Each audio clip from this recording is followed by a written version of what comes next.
Marciano fanfic en français. Abonnez-vous à la chaîne. Nouvelle théorie fanfic. Mon incroyable harem dans DxD. Chapitre 41, nous chantions au karaoké. Human World, Japon, Kuo, domaine d'Alavru. De retour de l'école le jour de la publication des résultats d'examen, James invita tout le monde à se joindre à lui et aux filles de sa classe pour un karaoké le dernier jour du semestre. Sans hésiter, Misor, Moka et Kuno applaudirent avec enthousiasme. Seu Chulin essaya de faire comme si elle s'en fichait, mais il était clair qu'elle avait hâte de passer du temps avec Tsubaki. La seule personne de la maison qui serait mécontente serait Léona. Pourquoi suis-je la seule à ne pas avoir été invitée au karaoké, gémit Léona d'un ton enfantin. J'aime chanter aussi. Et puis, je suis vraiment douée. En entendant les plaintes de sa mère, James frissonna violemment. Il est peut-être vrai que Léona aime chanter. Mais prétendre être douée pour ça? Rien n'est plus faux. Léona est criminellement sourde. Il n'y a pas de meilleure façon de le dire. James n'était pas le seul à tressaillir. Tous les présents, y compris Kuno, souffraient de l'amour de Léona pour l'expression musicale. Heureusement, James avait déjà trouvé une excuse. Il espérait que sa mère voudrait les rejoindre bien à l'avance. Mais maman, dit James sur le même ton qu'il avait utilisé pour persuader Kuno le soir de son arrivée. Tout le monde ne serait-il pas mal à l'aise si tu étais là? Léona fronça les sourcils immédiatement après avoir entendu les paroles de James. Mais avant qu'elle ne puisse se plaindre davantage, James poursuivit. Je veux dire, repense à l'époque où tu avais notre âge, dit James sur le même ton persuasif. Que ressentirais-tu si le père de quelqu'un décidait de venir à une de tes réunions avec tes amis? En entendant cela, Léona fit la moue pour exprimer son mécontentement. Elle finit par céder. Mais James n'en avait pas fini avec ses machinations. Pourquoi n'invites-tu pas tante Venlana, tante Rhea, Greffia, Soratan, Pop et les autres enfants? Je suis sûre que ce serait sympa de passer une soirée avec tout le monde. N'est-ce pas? Suggéra James avec un sourire sincère. Au même moment, Misor, Seu Chulin et Moka pensaient la même chose. C'est ce qu'un Satan devrait être, n'est-ce pas? 2 jours plus tard. Monde humain, Japon, Kuo Academy. Après avoir surmonté cette crise, les 2 jours suivants passèrent à toute vitesse. Après la sonnerie finale, James, Ria, Sona, Akeno, Tsubaki, Raya et Flora se dirigèrent vers la porte principale. Voilà comment on va procéder, dit James en s'adressant au groupe. Tout le monde rentre chez soi. Une fois que nous serons tous habillés, nous irons chercher Ria, Akeno et Raya. Ensuite, nous irons au bar karaoké. Ça te dit? À la suggestion de James, tout le monde acquiesça. Ils se séparèrent donc, sachant qu'ils se retrouveraient dans environ 1 heure. De plus, bien que cela ne soit pas mentionné précédemment, Raya vit également dans la résidence étudiante. Cependant, cela changera pendant les vacances d'été. Il est prévu que Raya emménage dans la propriété de Sona, initialement achetée pour abriter sa noblesse. 20 minutes plus tard, James, Sona, Tsubaki et Flora arrivèrent dans leur quartier huppé. Après quelques minutes de marche, Flora se sépara des 3 autres pour rejoindre sa maison. À bientôt, dit Flora en lui faisant signe de la main en se dirigeant vers sa maison. À dans une demi-heure environ. On attend, dit James en souriant. Il se tourna ensuite vers Sona et Tsubaki et poursuivit, bon, allons-y. Il faut qu'on se change aussi.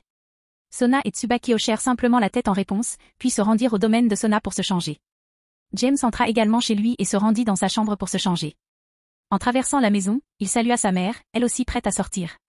Ce n'est pas un hasard s'il alla aussi faire un karaoké avec des amis de la famille à Underwall. En arrivant dans sa chambre, James salua également Misor, Seu Chulin et Kuno. Il n'avait toujours pas vu Moka, cependant. Dès qu'il atteignit la porte du dortoir, il cessa de se demander où elle était. James sentait la présence de Moka dans sa chambre, même s'il ignorait pourquoi. Plutôt que d'être intrigué, James décida d'ouvrir la porte et de demander. Mais en voyant ce que Moka faisait, il fut pour le moins surpris. Vêtue seulement de sous-vêtements, un ensemble soutien-gorge et culotte blanc bordée de dentelle violette, Moka dormait profondément dans le lit de James. De sa place près de la porte, James scrutait sa silhouette voluptueuse. En même temps, James se demandait ce qu'elle faisait là. Non pas qu'elle se plaignît. Peu après que James soit entré dans sa chambre, les cils de Moka se mirent à battre. James envisagea de quitter la pièce et de refermer la porte avant qu'elle ne se réveille. Mais il se dit. C'est ma chambre. Pourquoi devrais-je partir? Elle ne devrait même pas être là. Au bout de quelques secondes, Moka se réveilla. Après avoir pris ses repères, elle aperçut James debout dans l'embrasure de la porte. Puis elle remarqua le feu dans ses yeux. Elle était sûre que c'était la flamme du désir, et en baissant les yeux, ce fut confirmé. À ce moment-là, James installait une grande tente avec son pantalon d'uniforme. Cependant, dès qu'il réalisa qu'elle était réveillée, il prit la parole. Même si je suis reconnaissant pour le cadeau, je ne veux vraiment pas être la cause de notre retard, dit James d'un ton sérieux. Enfin, tu veux vraiment entendre Riri se plaindre de devoir attendre? Moka avait prévu de taquiner un peu James avant de s'habiller et de le regarder se changer. Même elle trouvait le plan un peu osé. Mais dès qu'elle entendit James mentionner les gémissements de Ria, elle se leva et s'habilla. Je t'attendrai en bas, dit Mocha en passant devant James et en s'asseyant avec tout le monde. James ne put que secouer la tête devant leur pitrerie. Il quitta alors rapidement son uniforme et enfila une chemise blanche emplie et un short en jean bleu. Après s'être regardé dans le miroir, James descendit. Dès qu'il eut fini de descendre les escaliers, un petit projectile aux oreilles de renard fonça sur lui. James ramassa sans effort l'adorable projectile et demanda. Kuno, es-tu excité d'aller au karaoké? Avec un grand sourire et la queue qui remuait, Kuno hocha la tête avec enthousiasme. Voyant sa joie, James sourit aussi. Eh bien, je suis content de l'entendre, dit James, la tension redoublée. Amusons-nous bien ce soir. Oui, cria Kuno en levant les mains aussi auxquelles le pouvait. Après avoir entendu le cri de Kuno, Misor, Sehuchulin et Mocha se dirigèrent vers Kuno et James. Dès que tout le monde fut réuni, les enfants dirent au revoir à Léona et quittèrent la maison. Une fois dehors, ils n'attendirent pas longtemps la sortie de Sona et Tsubaki. Après s'être réunis, les deux groupes commencèrent à marcher vers l'endroit où ils s'étaient séparés de Flora. Kuno, assure-toi de cacher tes oreilles et ta queue, rappela James à Kuno en regardant la fille dont il tenait la main. Rougissant de gêne, Kuno cacha rapidement ses oreilles et sa queue. Peu après, le groupe aperçut Flora qui attendait au point de rendez-vous. Vous êtes arrivé plus tôt que prévu, dit Sona alors que le groupe finissait de se regrouper. Je ne veux pas être celle qui fait attendre Ria, dit Flora avec un sourire ironique. Tu sais comment elle devient quand elle se plaint. Au même moment, tout le monde, sauf Kuno, hocha la tête. Environ 25 minutes plus tard, le groupe arriva devant le dortoir des filles. Ria, Akeno et Reya les attendaient. Peu après s'être rencontrés, ils se dirigèrent vers le bar karaoké. Marchant à côté de James, Akeno lui chuchota à l'oreille. Je suis contente que tu sois arrivé à temps, dit Akeno en s'assurant que Ria ne l'entende pas, on n'était dehors que depuis 2 minutes. Et elle n'arrêtait pas de se plaindre. En entendant cela, James sentit une sueur froide lui perler dans le dos. Il décida alors de changer de sujet. Ils allaient sortir pour faire la fête. Il aurait dû avoir des pensées joyeuses. Moi aussi, répondit James avec un sourire avant de se pencher pour lui murmurer à l'oreille. Mais je dois dire que tu es très belle aujourd'hui. Akeno portait une robe marron jusqu'aux genoux, des manches blanches et des chaussures marron. En entendant les compliments de James, Akeno rougit légèrement. Mais son sourire heureux ne put être dissimulé. Dès que les autres filles remarquèrent l'expression d'Akeno, elles commencèrent à se demander ce qui s'était passé. Akeno décida de garder le compliment de James pour elle. Cependant, cela poussa les filles intéressées à lui jeter des regards suspicieux, surtout avec son sourire timide et tous ses regards furtifs. Après 15 minutes de marche, le groupe arriva au bar karaoké. James paya pour une salle suffisamment grande pour accueillir tous les participants pendant les 3 heures suivantes. Il aurait probablement payé plus longtemps si Kuno n'avait pas été avec eux. Il ne pouvait pas la retenir tard, surtout qu'ils étaient censés la protéger. Après avoir payé, un employé du bar karaoké les a conduits à leur chambre et a pris leur commande de boissons et de snacks. Après cela, tout le monde a convenu que James chanterait en premier. James a d'abord tenté de refuser, mais devant l'insistance de tous, il a pris le micro et a choisi une chanson. Bien qu'ils aient demandé à James de chanter en premier, la plupart des personnes présentes étaient effrayées. Après avoir entendu Léona chanter par le passé, ils doutaient que ses talents puissent se transmettre de génération en génération. Sehuchulin afficha même un sourire moqueur. Bien qu'il n'ait jamais entendu James chanter auparavant, il était presque certain que James était aussi sourd que sa mère, voire plus. En fait, c'était lui qui avait eu l'idée de laisser James chanter en premier, juste pour le voir gêné. Sans savoir ce que pensaient les autres, James parcourut le catalogue du bar karaoké jusqu'à trouver la chanson parfaite. Une de ses ballades préférées des années 90. Après avoir choisi la chanson, il prit une grande inspiration et attendit que la musique de fond commence. Boise de Maine, à genoux. À la fin de la chanson, le groupe était sous le choc. Bien que Ria et Sona l'aient déjà entendu chanter, plus de 10 ans s'étaient écoulés depuis la dernière fois. James a impressionné le public avec sa voix douce qui a su capter l'émotion de la chanson. Sa performance a fait briller les yeux de la jeune fille du début à la fin. Sehuchulin, cependant, n'était pas ravi. Il pouvait admettre que James avait du talent. Mais ce n'était pas ce qu'il voulait voir. A-t-il quelque chose que ce type ne puisse pas faire, s'écria Sehuchulin d'un ton angoissé. Le cri de Sehuchulin sortit tout le monde de la fête. Puis tout le monde félicita James et demanda un rappel. James accepta de chanter encore, mais pas avant que tout le monde ait eu l'occasion de chanter. Une fois les filles calmées, chacune proposa une chanson à chanter, et elles s'amusèrent autant que possible pendant les heures qui suivirent. 2h30 plus tard. Lorsque Sehuchulin eut fini de chanter, il passa le micro à Mocha, assis à côté de James.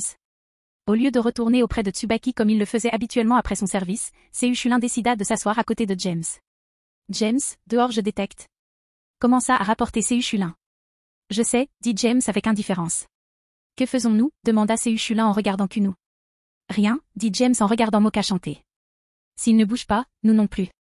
Et s'ils le font, demanda Sehuchulin, puis il fronça les sourcils, estimant que la question était stupide. Pourtant, James a répondu à sa question. Nous leur faisons regretter de l'avoir fait, dit James d'un ton glacial. Après avoir chanté pendant une demi-heure supplémentaire, le temps imparti au groupe était écoulé. Lorsqu'on leur a rappelé le temps et demandé s'ils souhaitaient le prolonger, ils ont décidé de partir. Ils se sont ensuite dirigés vers l'entrée et ont franchi les portes. TCH. On ne pouvait pas tout laisser tranquille, n'est-ce pas, dit James avec dédain, puis il commença à donner des ordres. Mysore, lancez, Mocha. Il y a 4 hauts gradés dans cette barrière d'isolement. Descendez-les. Laissez-moi le dernier poste. S'il est assez fou pour bouger, bien sûr. Ria, Sona, Akeno et Tsubaki. Allons-y. On s'en occupe. C'est pour ça qu'on est là. Après avoir donné ses ordres, le ton de James s'adoucit tandis que son attention se tournait vers Kunu. Kunu, j'ai besoin que tu tiennes la main de nos grandes sœurs Ria et Sona jusqu'à ce qu'on élimine ces fauteurs de troubles, d'accord, demanda James avec un doux sourire. Kunu acquiesça d'un signe de tête. Elle savait que la situation était sérieuse. Puis elle s'approcha de Ria et Sona et leur serra fermement la main. Avant que James ne puisse prendre le contrôle de la situation, tout le monde sentit que quelque chose n'allait pas. Même s'ils étaient en plein centre-ville, il n'y avait personne dans la rue. De plus, tout avait une étrange teinte violette. Bien que tous soient sous le choc, seule Flora était effrayée. Seule du groupe à ne pas connaître le monde surnaturel, elle ne savait ni quoi penser ni ce qui se passait. Voyant la confusion et la peur de Flora, James pensa en lui-même. Je pense que nous allons avoir cette conversation plus tôt que prévu. Flora. James éleva la voix pour attirer l'attention de Flora. Comme prévu, il réussit à capter l'attention de Flora, même si cela lui faisait mal de voir la terreur dans ses yeux. Je t'expliquerai tout plus tard, dit James d'un ton sévère. Mais pour l'instant, j'ai besoin que tu restes avec Akeno et Tsubaki jusqu'à la fin, d'accord? Sans répondre à la question de James, Flora s'est simplement déplacée entre Akeno et Tsubaki et a pris leurs mains. Voyant son geste, James hocha la tête en signe d'approbation. Il s'adressa ensuite à nouveau à son noble. Maintenant que tout le monde est prêt, éliminez les ennemis. Mais, si possible, je les veux vivants. J'ai quelques questions. Au même moment, Raya pensait à elle-même. J'ai l'impression que James-kun m'a oublié. Chapitre 42, Attaque de rue. Monde humain, Japon, Kyo. Lorsque l'ordre d'attaquer fut donné, James fut le premier à agir. Dégainant Oshiru Sakura, il activa Sanbon-Zakura et ordonna aux pétales de séparer les 4 yokais de haut rang en 3. Mysore en affronta un, Seiyu-Shulin 2, et Mocha le dernier. Le premier des 3 à bouger fut Seiyu-Shulin. Dès qu'il aperçut James Sanbon-Zakura, il chargea sans hésiter. Il enfonça aussitôt sa lance dans le premier ennemi qu'il croisa. À sa grande surprise, le coup direct fut facilement dévié par 2 Kodashi. Reculant d'un pas, l'expression de Seiyu-Shulin prit une tournure bien plus féroce. Tu es meilleur que je ne le pensais, dit Seiyu-Shulin avec un sourire affamé. Puis il se lécha les lèvres et demanda, l'autre est-il aussi bon que toi? Il n'est pas aussi bon que moi, répondit l'assassin aux oreilles de chien et à la queue touffue. Mais il ne faut pas le sous-estimer. Ne t'inquiète pas pour ça, dit Seiyu-Shulin en posant la lance sur son épaule. Donne-moi juste une seconde. Seiyu-Shulin disparut alors à toute vitesse. Peu après, des bruits d'armes s'entrechoquant se firent entendre derrière un bâtiment près de l'endroit où se trouvait l'assassin aux oreilles pliées. Au bout d'une quinzaine de secondes, le bruit des armes disparut. Quelques secondes plus tard, il vit l'un de ses compagnons être projeté devant sa cible protectrice et ses gardes. Eh bien, c'était très bien, comme tu l'as dit Seiyu-Shulin en tournant un coin pour rejoindre l'endroit où il se trouvait moins d'une minute plus tôt. Cependant, c'était un peu moins bien que toi. L'assassin aux oreilles serrait les dents en voyant le sort de son camarade. Je te vengerai, dit faiblement l'assassin. Calme-toi, mon vieux, dit Seiyu-Shulin avec indifférence. Ton ami est toujours en vie. Après tout, on va avoir besoin de réponses. L'assassin décida qu'il était inutile de poursuivre le dialogue. Puis, il avança, le Kodashi à la main. Avant qu'il ne puisse entrer dans sa portée, Seiyu-Shulin déchaîna une série d'attaques à différents endroits et sous différents angles. L'assassin, utilisant sa paire de Kodashi, parvint habilement à dévier la plupart des coups de Seiyu-Shulin. Cependant, à sa grande horreur, il constata qu'avec le temps, la vitesse et la fréquence des coups augmentaient. Comprenant que cela ne pouvait durer, il attrapa le coup suivant avec son Kodashi croisé et le plaqua au sol avant que Seiyu-Shulin ne puisse retirer sa lance. Dès qu'il eut abaissé sa lance, l'assassin en marcha sur la hampe et se mit à courir vers son porteur. Comme lors de son premier combat contre James, Seiyu-Shulin lâcha prise et donna un coup de pied dans la pointe de la lance pour la faire se relever. Cependant, l'assassin espérait pouvoir libérer la lance pour le sortir de là. Dès que la lance quitta les mains de Seiyu-Shulin et que son pied fut sur le point d'entrer en contact avec la hampe, l'assassin bondit sur le côté et exécuta sa technique la plus meurtrière. Au même moment, la lance de Seiyu-Shulin resta droite grâce au coup de pied. Cependant, comme l'assassin n'opposa plus de résistance, la lance tomba loin de Seiyu-Shulin. Styloni Waban, double Kodashi, Ketanken Burokuren. À cet instant, l'assassin se rapprocha de Seiyu-Shulin et exécuta ce qui semblait être 6 coups simultanés avec ses 2 Kodashi. Au même moment, Seiyu-Shulin s'élança pour récupérer sa lance. La rapidité de ses mouvements lui sauva probablement la vie, car il parvint à éviter les 2 coups, qui frappèrent les zones les plus vitales. Cela, bien sûr, laissa l'assassin perplexe. Profitant du manque de concentration de son adversaire, Séuchulin saisit son arme et la lança en avant. Gaebolg. En lançant sa lance, Séuchulin insuffla son énergie démoniaque pour activer la malédiction sur l'arme. Alors que l'assassin tentait de se protéger de l'attaque apparemment directe de la lance, la pointe commença à esquiver ses armes comme si elle était dotée d'une volonté propre.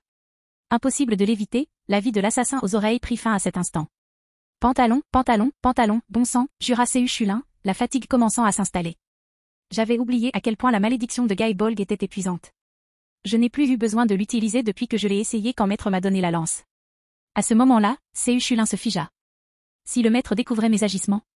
En y réfléchissant, Séuchulin se mit à frissonner. Elle ne pourrait jamais être au courant de ce combat. Elle est de retour au pays des ombres, et seules 2 personnes peuvent. Alors que ses pensées arrivaient à ce point, Séuchulin croisa le regard de James. Il eut des sueurs froides en voyant le sourire de James. Un sourire qui s'élargit encore davantage lorsque James vit la compréhension dans son regard. La drogue? Je suis foutu, fut la seule chose qui me vint à l'esprit après avoir vu l'expression de James. Au moment où Séuchulin combattait l'assassin aux oreilles, Mysore avait atteint une distance suffisante pour affronter son adversaire, une Tsushigumo. Cette femme aux 6 bras et vitieux, bien dotée, attaquait Mysore avec un kuné dans chacune de ses 6 mains. Comprenant que le combat rapproché serait un désavantage pour elle, Mysore lança une salve de pics de glace sur la Tsushigumo. Utilisant le kuné qu'elle tenait dans ses mains, la Tsushigumo déviait la plupart des pics de glace, à l'exception d'une qui lui transperça la cuisse gauche et d'une autre qui effleura son bras droit. Inutile de préciser que sa jambe gauche resta immobile. À sa grande surprise, une fine couche de glace commença à se former à l'endroit où le pieu l'avait frappé. Normalement, une telle blessure serait passée inaperçue, car elle n'affectait pas ses capacités de combat. Cependant, à mesure que la couche de glace se répandait, son bras commença à se languir. Sans laisser à la Tsushigumo le temps de réfléchir, Mysore, utilisant sa glace pour la propulser en avant, traversa la jambe droite de son adversaire et se tourna pour la frapper d'une paume chargée d'énergie glacée. Après avoir immobilisé l'autre jambe de la Tsushigumo, Mysore attaqua systématiquement chaque articulation de ses 5 bras encore mobiles. Et, par précaution, elle lui gela la mâchoire inférieure afin qu'elle ne puisse pas se mordre la langue. L'intégration de Mysore au Kenpo style tigre et ses compétences sur glace se sont considérablement améliorées, pensa James à voix haute en regardant Mysore se battre. Je l'aurais laissé affronter le premier adversaire que lançait à Mikao si j'avais su qu'elle avait autant progressé. Tu t'entraînes avec elle presque tous les soirs, n'est-ce pas? Demanda Arya, perplexe. Comment peux-tu ignorer à quel point elle a progressé? C'est parce qu'elle a du mal à rester concentrée pendant un combat, expliqua James en se concentrant sur le combat de Moka. Elle dépasse mes attentes à chaque combat sérieux. Le combat de Moka n'est pas ce que James appellerait une bagarre. Son adversaire, un Oni, ne semble pas avoir suivi de formation en arts martiaux. Utilisant la force brute sans aucune technique, Moka l'a facilement anéanti. À ce stade, on aurait dit que Moka s'entraînait simplement au Muay Thai et mettait le pauvre homme à terre. Moka. Finissons en, rit James. Pas besoin de mettre le feu à cette pauvre bête. Si tu le dis. Dit Moka, déçu que son mannequin d'entraînement lui ait été retiré. Il fallait que j'arrête, sinon ce type de niveau suprême aurait attaqué Moka, pensa James. Je sens la colère irradier de lui par vagues. Quelques instants plus tard, Mysore, Séuchulin et Moka revinrent, leurs adversaires morts ou immobilisés. Le seul blessé fut Séuchulin, dû à sa négligence. Dès son retour, Tsubaki examina ses blessures avec une vive inquiétude. Une fois confirmé que ses blessures ne mettaient pas sa vie en danger, James porta son attention sur une silhouette encapuchonnée qui apparut devant le groupe. L'aura émise par cet homme indiquait qu'il se trouvait au niveau intermédiaire du classement final. Maintenant que cette petite chanson et cette danse sont terminées, vas-tu abandonner ou vas-tu continuer à essayer d'accomplir ta mission? Demanda James à la silhouette encapuchonnée devant lui. Soupir, si je n'avais pas besoin d'argent, je n'aurais pas accepté ce travail, a déclaré la silhouette encapuchonnée. À la réponse de la silhouette encapuchonnée, James haussa un sourcil. Si l'idée d'un assassin sans le sou était nouvelle, le plus surprenant était que le tueur semblait être une femme. Non pas qu'il méprisât les femmes assassines, mais un assassin sans le sou n'était pas quelque chose qu'il s'attendait à voir de son vivant. Alors, je dois prendre ça pour un nom? Demanda James en posant sa main sur la poignée du Mangetsu no Shita. Eh bien, si j'échoue, je mourrai probablement de toute façon, répondit l'assassin. Alors je ferais mieux d'essayer. Soupir, bon, alors finissons en, dit James d'un ton désintéressé tandis que les pétales qui formaient son autre épée, Oshiru Sakura, revenaient et flottaient autour de lui. James pointa l'épée vers l'assassin, et d'un geste, les pétales qui l'entouraient se précipitèrent vers elle. Produisant un kuné dans chaque main, l'assassin esquiva, dévia ou bloqua les pétales produits par Sambon Sakura. Grâce à des mouvements acrobatiques et une excellente maîtrise du corps, l'assassin se rapprocha lentement du groupe de James. Sifflement, elle est vraiment douée. James la félicitait sincèrement. C'est le moment de la féliciter, demanda Arya, incrédule. Eh bien, j'aime bien rendre à César ce qui appartient à César, répondit James nonchalamment. D'ailleurs, je pense qu'il est temps d'en finir. Dès que James eut prononcé ces mots, le tueur laissa tomber plusieurs objets en forme de boule. Un instant plus tard, tous ces objets libérèrent une importante fumée qui enveloppa tout le groupe. Peu après, plusieurs grincements se firent entendre. Une fois la fumée dissipée, James et le tueur étaient de retour à leur position initiale. C'était un joli petit tour, dit James avec un sourire. Mais si j'avais été négligent et perdu, je n'ose imaginer ce que mon professeur m'aurait fait s'il l'avait découvert. En entendant cela, ses Chulin commença à frissonner, puis gémit de douleur tandis que ses tremblements secouaient ses blessures. Alors, comme je l'ai déjà dit, James, son expression devenant plus solennelle. Il est temps d'en finir.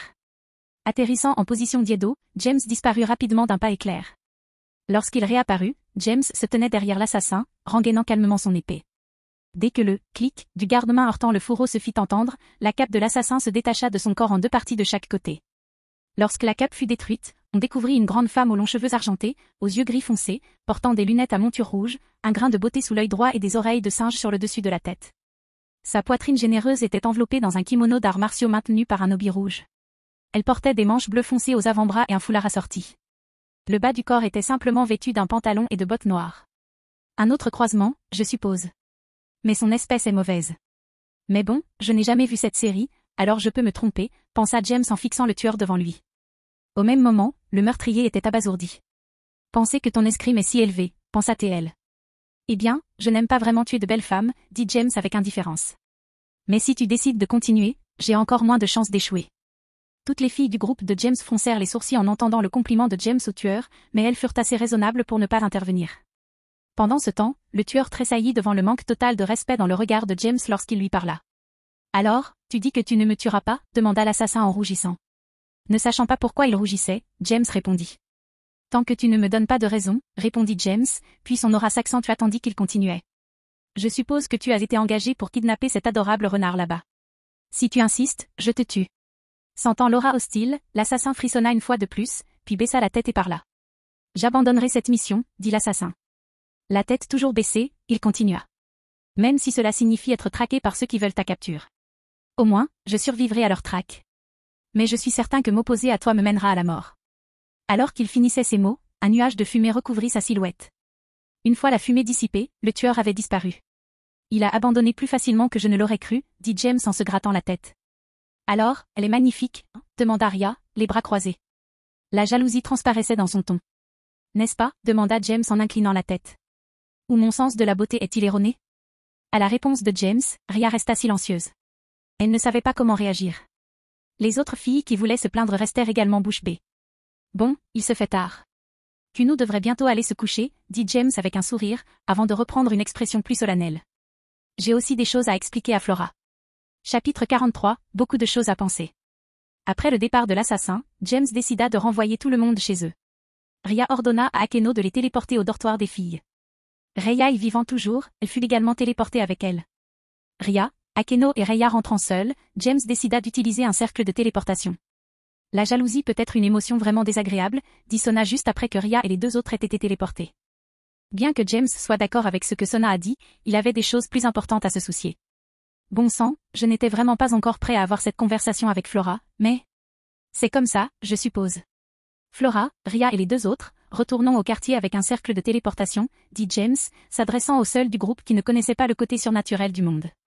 Alors ne paniquez pas si vous ressentez une sensation de flottement, d'accord ?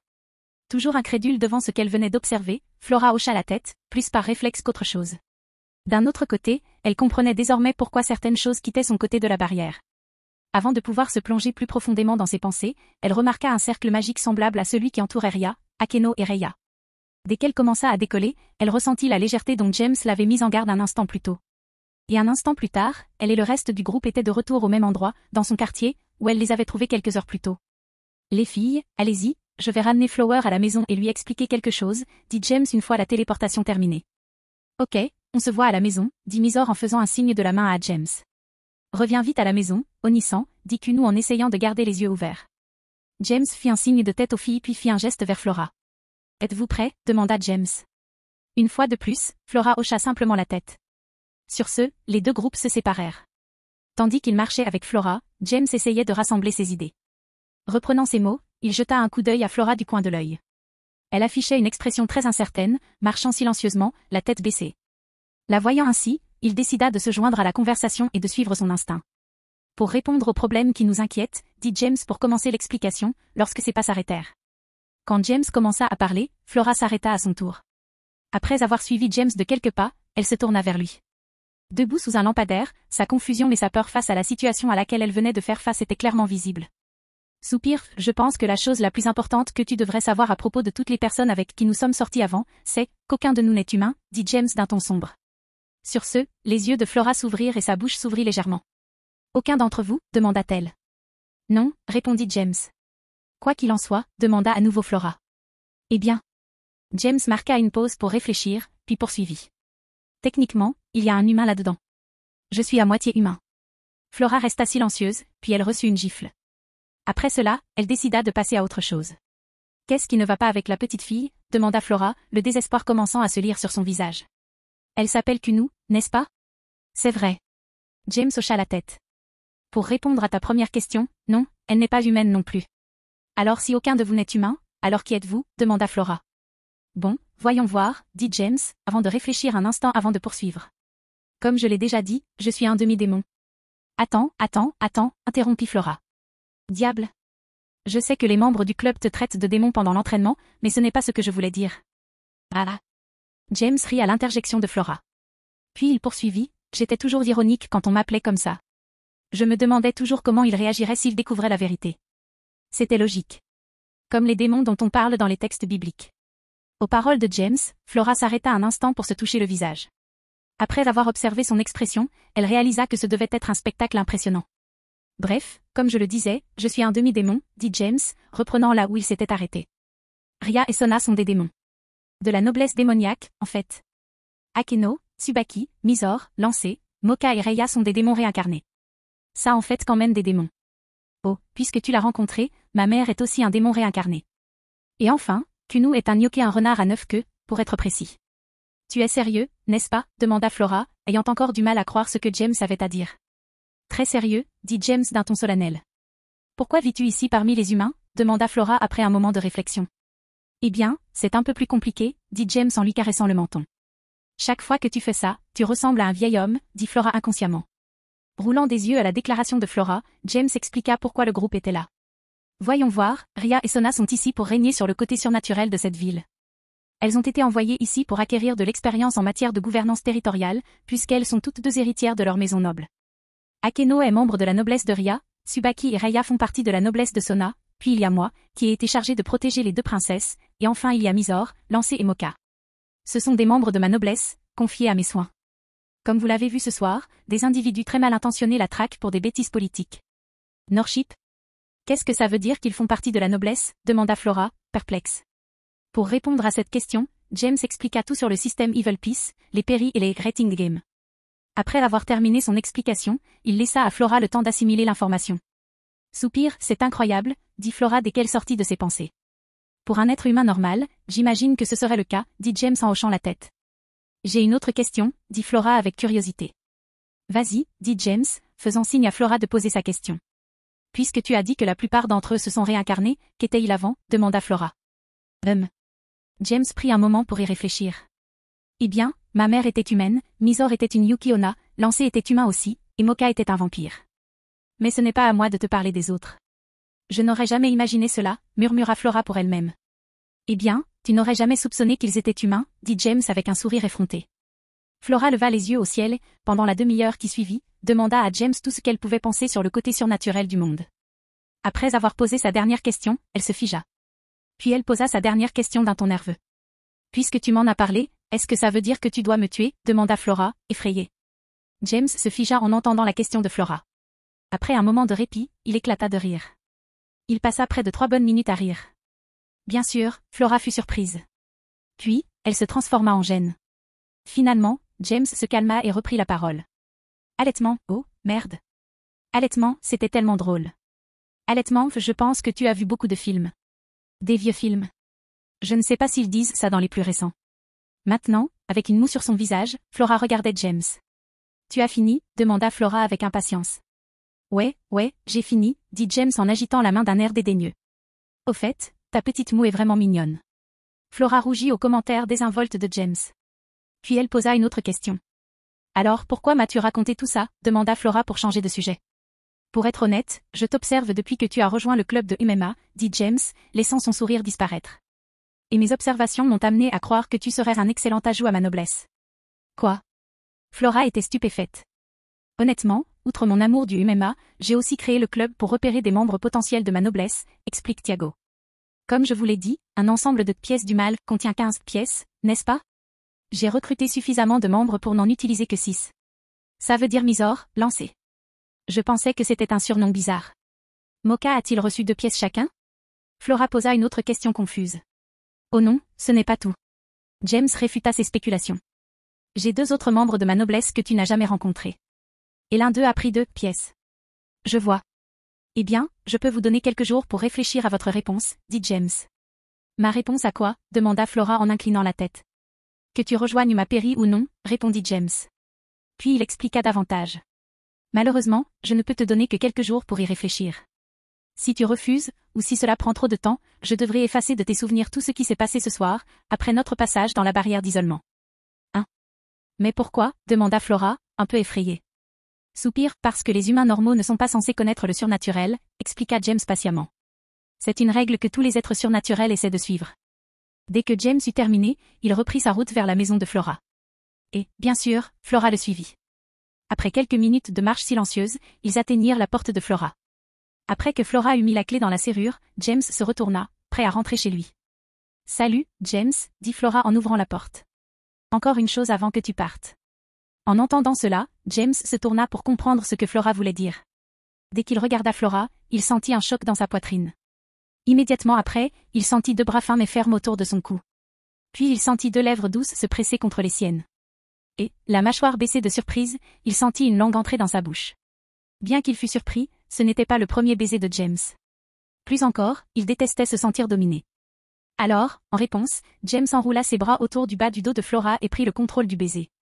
Faisant des mouvements de langue et forçant le dos de Flora à se rapprocher de sa bouche, il se lança à sa poursuite.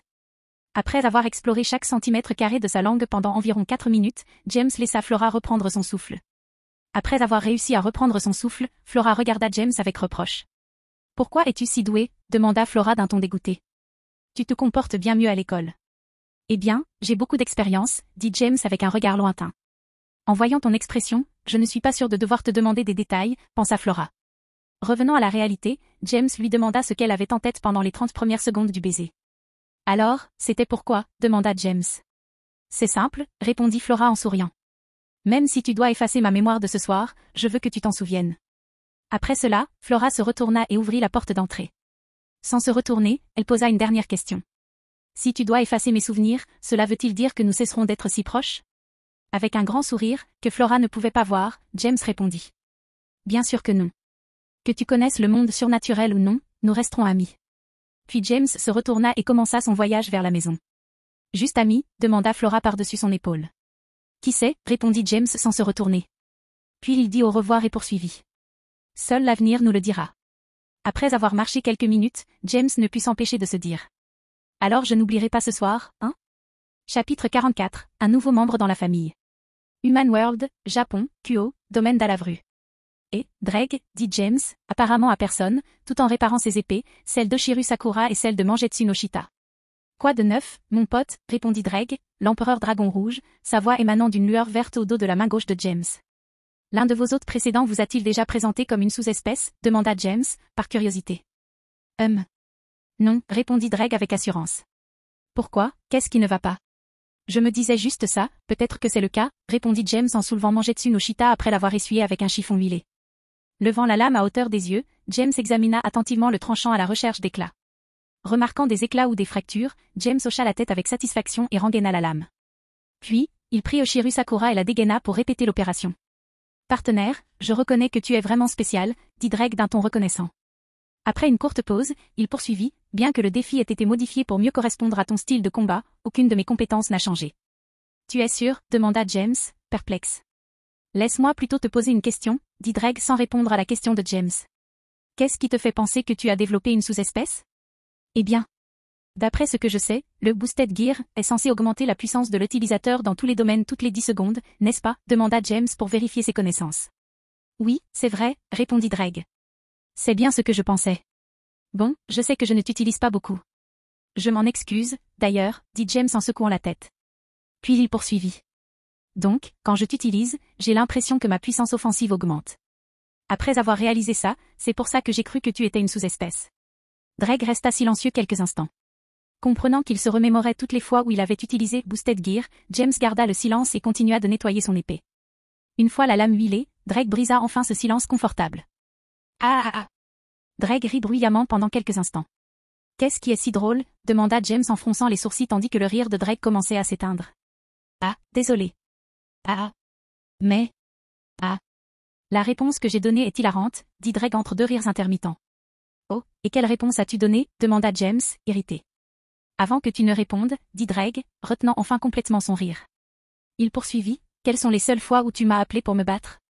Sans même y réfléchir, James répondit, quand je m'entraîne avec le maître. Pourquoi? Demanda James, l'air perplexe. Eh bien, partenaire, dit Drake d'un ton sérieux avant de poursuivre. Chaque fois que tu laisses exploser tes pulsions refoulées, cette folle te frappe encore plus fort là où il y a le plus de récepteurs de douleur. Elle te fait juste ressentir beaucoup plus de douleur pour compenser cette pulsion défensive. James se tut après avoir entendu la réponse de Drake. Les yeux grands ouverts et la bouche bée, James n'en croyait pas ses oreilles. Au lieu d'avoir une sous-espèce Boosted Gear, entièrement concentrée sur l'attaque, il avait un maître sadique qui le frappait plus fort aux endroits les plus douloureux lorsque sa défense augmentait. Dès qu'il reprit ses esprits, James ne put s'empêcher de hurler face à l'injustice. Tu te moques de moi?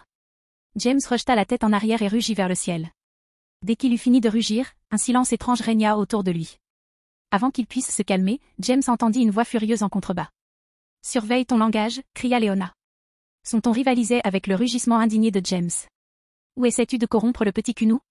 Désolé, maman, hurla James en retour. James enveloppa Oshiru Sakura et l'appuya contre le mur près de son lit avec le Mangetsu no Shita. Il sombra alors dans la dépression à l'idée de la cruauté de ce monde froid. Après le retour de James de chez Flora la nuit où ils furent attaqués devant le bar karaoké, James et sa bande décidèrent de se reposer. Sona et Ria étaient chargés de faire leur rapport aux enfers. Le lendemain, James et Sehuchulin partirent pour le pays des ombres. Étonnamment, James ne jeta pas Sehuchulin sans pitié contre la Lion's Katash, révélant ainsi l'erreur commise la veille lors de son combat contre l'assassin corné. Enfin, pour être plus précis, il n'en avait pas besoin. Tellement nerveux à l'idée que James dévoile son embarras, il lança Sehuchulin. Cela, bien sûr, le conduisit à manquer des nuits entières de ses vacances d'été pour participer à l'un des cours de remise à niveau de Skatash. Peut-être pour que James se sente inclus, Skatash décida de s'entraîner avec lui pendant 2 jours complets afin d'évaluer ses progrès et d'éliminer ses mauvaises habitudes. Alors que James repensait à l'enfer qu'il avait vécu ces 2 derniers jours, la sonnette retentit. Se demandant qui cela pouvait bien être, James se redressa et s'apprêta à quitter la pièce. Au moment où il ouvrait la porte de la chambre, il vit Kuno courir vers lui. Et, Kuno, dit James avec un sourire en s'accroupissant, les bras ouverts. Qui est à la porte? Voyant que James s'était préparé à un câlin, Kuno sourit et se jeta dans ses bras. Une fois en sécurité, James se leva et porta Kuno vers l'escalier. Flora Onezan est là pour te voir, dit Kuno en enlaçant James du cou. Elle a dit que c'était important. J'imagine que c'est pour ça qu'elle est là, hein, dit James avec un sourire gêné. En repensant à cette nuit-là, il raconta à Flora le monde surnaturel, James ne put s'empêcher de se souvenir du baiser passionné qu'ils échangèrent à la fin de la soirée. Jusque-là, il savait qu'il appréciait Flora. Cependant, il n'avait pas réalisé à quel point il l'aimait avant ce baiser. Il appréciait beaucoup sa personnalité énergique et sa volonté de progresser dans ses arts martiaux et ses études. Mais il pensait que ce n'était que de l'amitié, une forme d'admiration pour quelqu'un qui s'efforçait de s'améliorer. En même temps, il savait ce que Flora ressentait pour lui. Elle le lui rendait douloureusement évident. Elle avait beau dire qu'elle aimait être entourée de garçons, au pluriel. Le seul garçon avec qui elle passait du temps, du moins à l'école, était James. Elle lui avait même dit sans détour qu'il était son objectif. Le baiser ne le surprit donc pas beaucoup. Ce qui le surprit vraiment, c'était la passion avec laquelle il réagit. James avait déjà eu son lot de baisers volés. Et chaque première fois avec une fille le laissait généralement de marbre. Puis, avant qu'il puisse réagir, le baiser était terminé. Cette fois, cependant, il réagit instantanément. Puis il s'assura de dominer le baiser. Comme s'il la marquait comme sienne. Pensant à la différence de réaction entre les baisers de Flora et ceux des autres filles, James entra dans la pièce en portant Kuno. Il renversa Kuno, qui s'enfuit jouer avec Misor, puis se dirigea vers Flora. « Salut Flora, comment vas-tu » demanda James avec un sourire désinvolte. « Excellent » dit Flora avec un sourire éclatant avant de se lever et de serrer James dans ses bras. « J'ai pris ma décision. » James hocha la tête, espérant que c'était la raison de la visite de Flora. Puis il la regarda dans les yeux et attendit qu'elle l'informe de sa décision. À en juger par son attitude, James pensa pouvoir deviner ce qu'elle avait décidé de faire. « Je veux rejoindre votre noblesse » dit Flora en rompant son étreinte avec James. J'ignore ce que l'avenir me réserve, mais je sais que mes prouesses martiales s'amélioreront si je reste avec vous. Et rester avec vous permettra de m'ouvrir de plus en plus votre cœur au fil du temps. À la déclaration de Flora, James esquissa un sourire ironique. Léona, quant à elle, affichait un sourire malicieux, tandis que Mysore et Moka arboraient un sourire amer. De la drogue. Elle fait vraiment des efforts, pensa Mysore. Peut-être que tu dois être encore plus audacieuse quand tu traites avec James, pensa Moka, se souvenant de la façon dont il réagissait mieux à la confiance qu'elle avait affichée lorsqu'elle lui avait volé ce baiser après la séance de shopping de vêtements de sport. Je ne te le demanderai qu'une fois, dit James d'un ton solennel. Tu es sûr? Aussi sûr que je le serai jamais, dit Flora avec un sourire. Franchement, si tu m'avais demandé de réfléchir un peu plus, j'aurais peut-être plus peur de perdre mon humanité. James rit de cette réponse trop honnête. Pourtant, il savait ce qu'il devait faire. Levant la main droite, paume vers le haut, 2 pièces de pion apparurent flottant juste au-dessus de sa paume tendue. Saisissant les pièces flottantes, James les pressa contre la poitrine de Flora. Puis, James recula et attendit que ces changements physiologiques se terminent. Une fois terminés, une paire d'ailes de chauve-souris jaillit de son dos et elle ouvrit les yeux. « Comment te sens-tu » demanda James en regardant Flora constater les changements dans sa nouvelle forme. « Je ne me sens pas très différente d'avant » a commenté Flora. « Eh bien, quand tu sortiras, tu te sentiras un peu épuisé, expliqua James, sachant que les démons ne sont pas vraiment compatibles avec les rayons du soleil. Mais tu t'y habitueras vite. À mesure que tu gagneras en force, le soleil t'affectera moins. Avant que quiconque puisse ajouter quoi que ce soit, Léona se leva et s'avança vers Flora, l'air sérieux. Dès qu'elle fut devant la jeune fille, elle s'arrêta et la regarda dans les yeux, conservant la même expression sérieuse. Voyant cela, Mysore, Moka et Kunu parurent inquiets. Au bout de quelques instants, même Flora commença à s'inquiéter. Le temps passant, James leva les yeux au ciel devant les pitreries de sa mère et prit la parole. « Maman, arrête d'effrayer Flora, s'il te plaît » demanda James, exaspéré. « Hein » s'exclama Flora, confuse. En réponse aux paroles de son fils, Léona fit la moue. Mais aussitôt la moue apparut, elle fut remplacée par un sourire. « Bienvenue dans la famille à la Vru, Flora » dit Léona en serrant Flora dans ses bras. Voyant le résultat de leurs regards baissés, Mysore, Moka et Kunu soupirèrent de soulagement. Au même moment, Mysore et Moka partageaient des pensées similaires. Maintenant, je comprends d'où James tire sa personnalité provocatrice. Si Léona pouvait entendre ses pensées, elle ouvrirait grand les yeux et la bouche d'un air comique. Puis elle protesterait vigoureusement. Comme tous ceux qui connaissent James depuis l'âge de 6 ans le savent, il a changé. Et ce faisant, il a transformé beaucoup de gens autour de lui et les a rendus plus espiègles. Après cette pensée passée, Mysore et Moka s'approchèrent et rejoignirent Léona pour serrer Flora dans ses bras. « Félicitations, Flora » s'exclama Moka avec joie. « Bienvenue dans la famille. » « Félicitations, Flora » dit Mysore avec enthousiasme. « Tu seras désormais l'une des sœurs. » James sourit joyeusement en regardant les femmes s'amuser. Il s'assit ensuite sur l'un des canapés à côté de Kunu, qui grimpa aussitôt sur ses genoux pour observer les femmes bavarder avec animation. Dès qu'il y eut une pause dans la conversation, Flora se sépara du groupe et se dirigea vers le canapé où James était assis. Au lieu de s'asseoir à côté de lui, Flora baissa la tête et prit la parole. « Merci de m'avoir accepté dans cette famille avec tout le monde » dit Moka sincèrement avec un sourire heureux. Voyant James sourire avec elle, dès que Flora releva la tête, James parla enfin. « Ne t'inquiète pas » fit James d'un geste dédaigneux. Avec son sourire radieux habituel, il poursuivit, « D'ailleurs, je doute que tu me remercies encore très longtemps. »« Hein » demanda Flora, perplexe. « Qu'est-ce que tu veux dire ?» Avec son sourire s'élargissant, James répondit avec enthousiasme à la question de Flora. « Maintenant que tu as rejoint l'équipe, place à l'arc du camp d'entraînement d'été. Oh, et n'oublions pas les bikinis à la plage. » En prononçant cette dernière phrase, James regarda Mysore, Moka et Flora. Puis, avec un sourire éclatant, il reprit la parole. « Oui, j'attends vraiment la dernière partie avec impatience. » Chapitre 45, la chaîne officielle. Monde humain, Japon, Kuo. Peu après que Flora ait rejoint la pairie de James comme nouveau pion, il fut décidé que toute la pairie emmènerait Kunu avec elle pour s'entraîner aux enfers. Apprenant les plans de James, Sona et Ria décidèrent d'emmener leur père s'entraîner également. Décidant qu'elle ne souhaitait pas rester seule dans une maison vide, Léona décida également de les accompagner dans leur voyage aux enfers. Dante, cependant, n'était pas satisfait de cette décision. Il voulait terminer quelques travaux pendant que le reste de la pairie était absent. James mit fin à cette décision d'une simple phrase. « Tu es sur la liste de paix, tu te souviens ?» En entendant cela, Dante fut immédiatement découragé. Sur ce, Lady et lui rejoignirent le reste du groupe à la station de métro Kuo. Il s'avéra que le passage officiel vers les enfers le plus proche de Kuo se trouvait sous les quais utilisés par les gens ordinaires. Alors que le groupe de 14 entrait dans la station de métro, Sona et Ria prirent les devants. Se dirigeant vers les ascenseurs menant au quai inférieur, Ria sortit une carte magnétique de sa poche et la plaça sur le panneau d'appel. Un instant plus tard, les portes de l'ascenseur s'ouvrirent. « Très bien, cet ascenseur mènera au quai spécial d'où partent les trains pour les enfers » dit Ria en posant sa main gauche sur sa hanche et en désignant l'ascenseur de sa droite. L'ascenseur est un peu petit, nous devrons donc nous répartir en groupes de 5 personnes maximum. Des groupes de 5, hein? Demanda Flora en regardant tout le monde. Alors, comment on va se regrouper? À cette question, plusieurs des filles présentes ont pris une expression sérieuse. On peut exclure Ria et Sona de la bataille d'esprit, puisqu'ils devront utiliser leur propre carte magnétique pour ouvrir l'ascenseur, pensa Moka en examinant prudemment la concurrence.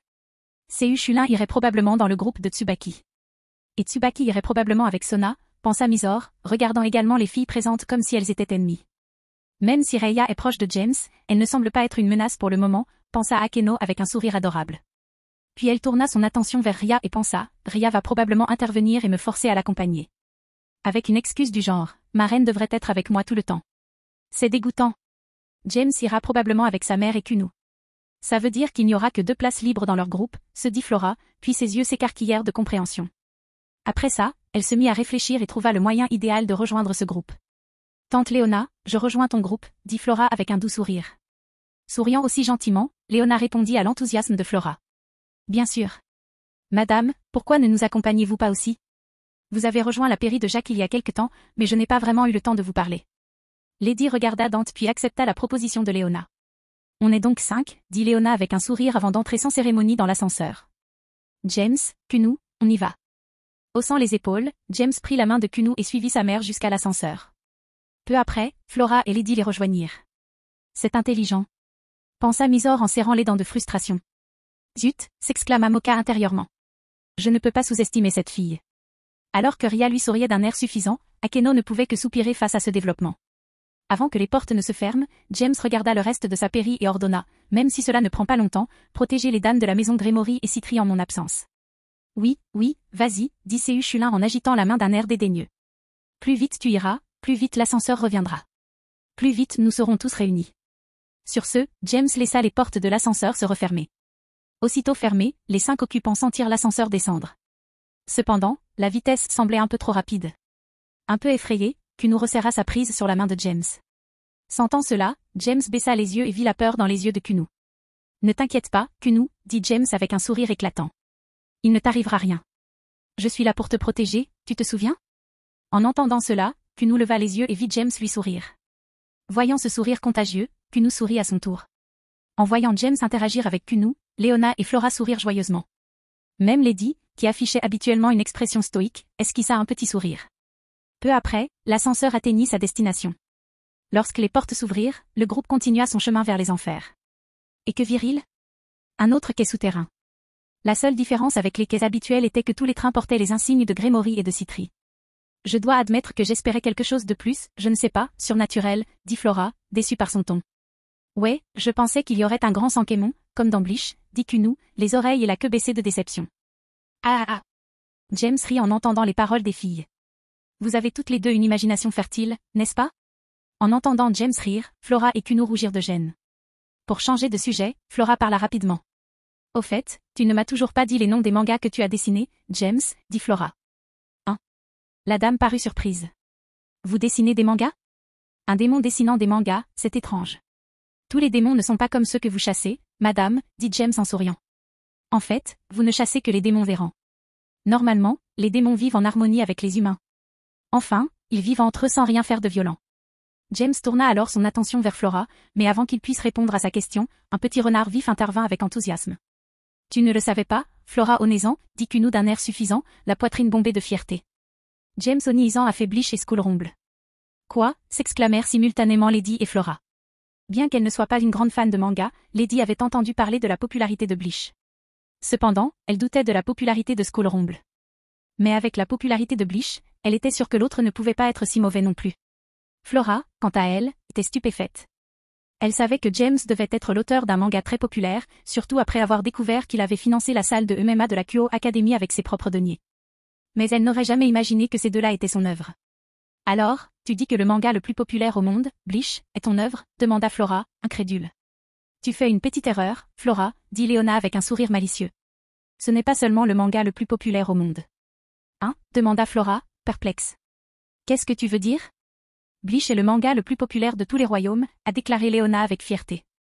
En écoutant les explications de Léona, Flora marqua une pause pour se rappeler ce que James lui avait dit à propos des royaumes et des panthéons. Peu après s'être rappelé cette information, elle se figea complètement. Le niveau de popularité dépassait son entendement. Peu après, la porte de l'ascenseur s'ouvrit à nouveau. Sona, Tsubaki, Reiya, Seichulin et Moka montèrent sur le quai. Ils rejoignirent rapidement le groupe de James et commencèrent à discuter en attendant la sortie du dernier groupe. Quelques minutes plus tard, Ria, Akeno, Mizore et Dante montèrent également sur le quai. Peu après, tout le groupe monta dans le train à destination des Enfers, Ria et Sona se dirigeant vers le premier wagon. Du moins jusqu'à ce que le train franchisse la barrière du royaume. Qu'est-ce qui ne va pas avec Flora? Demanda Akeno en touchant sa joue du doigt. Elle vient de découvrir que je suis l'auteur de Bleach et de School Rumble, répondit James avec indifférence. Ah, dit Reiya, réalisant. Flora.x a échoué, hein? James hocha la tête et répondit à la blague de Reiya. C'est vrai. Tout comme Reiya.x quand tu l'as découvert. Reiya toussa légèrement à la blague de James, puis se retourna et parla doucement. Je ne sais pas de quoi tu parles. Après avoir discuté et joué un peu plus, la conversation prit fin et le groupe commença à se détendre. Environ 40 minutes après le début du trajet, Kuno avait une question. James Onizan, à quoi ressemble le monde souterrain?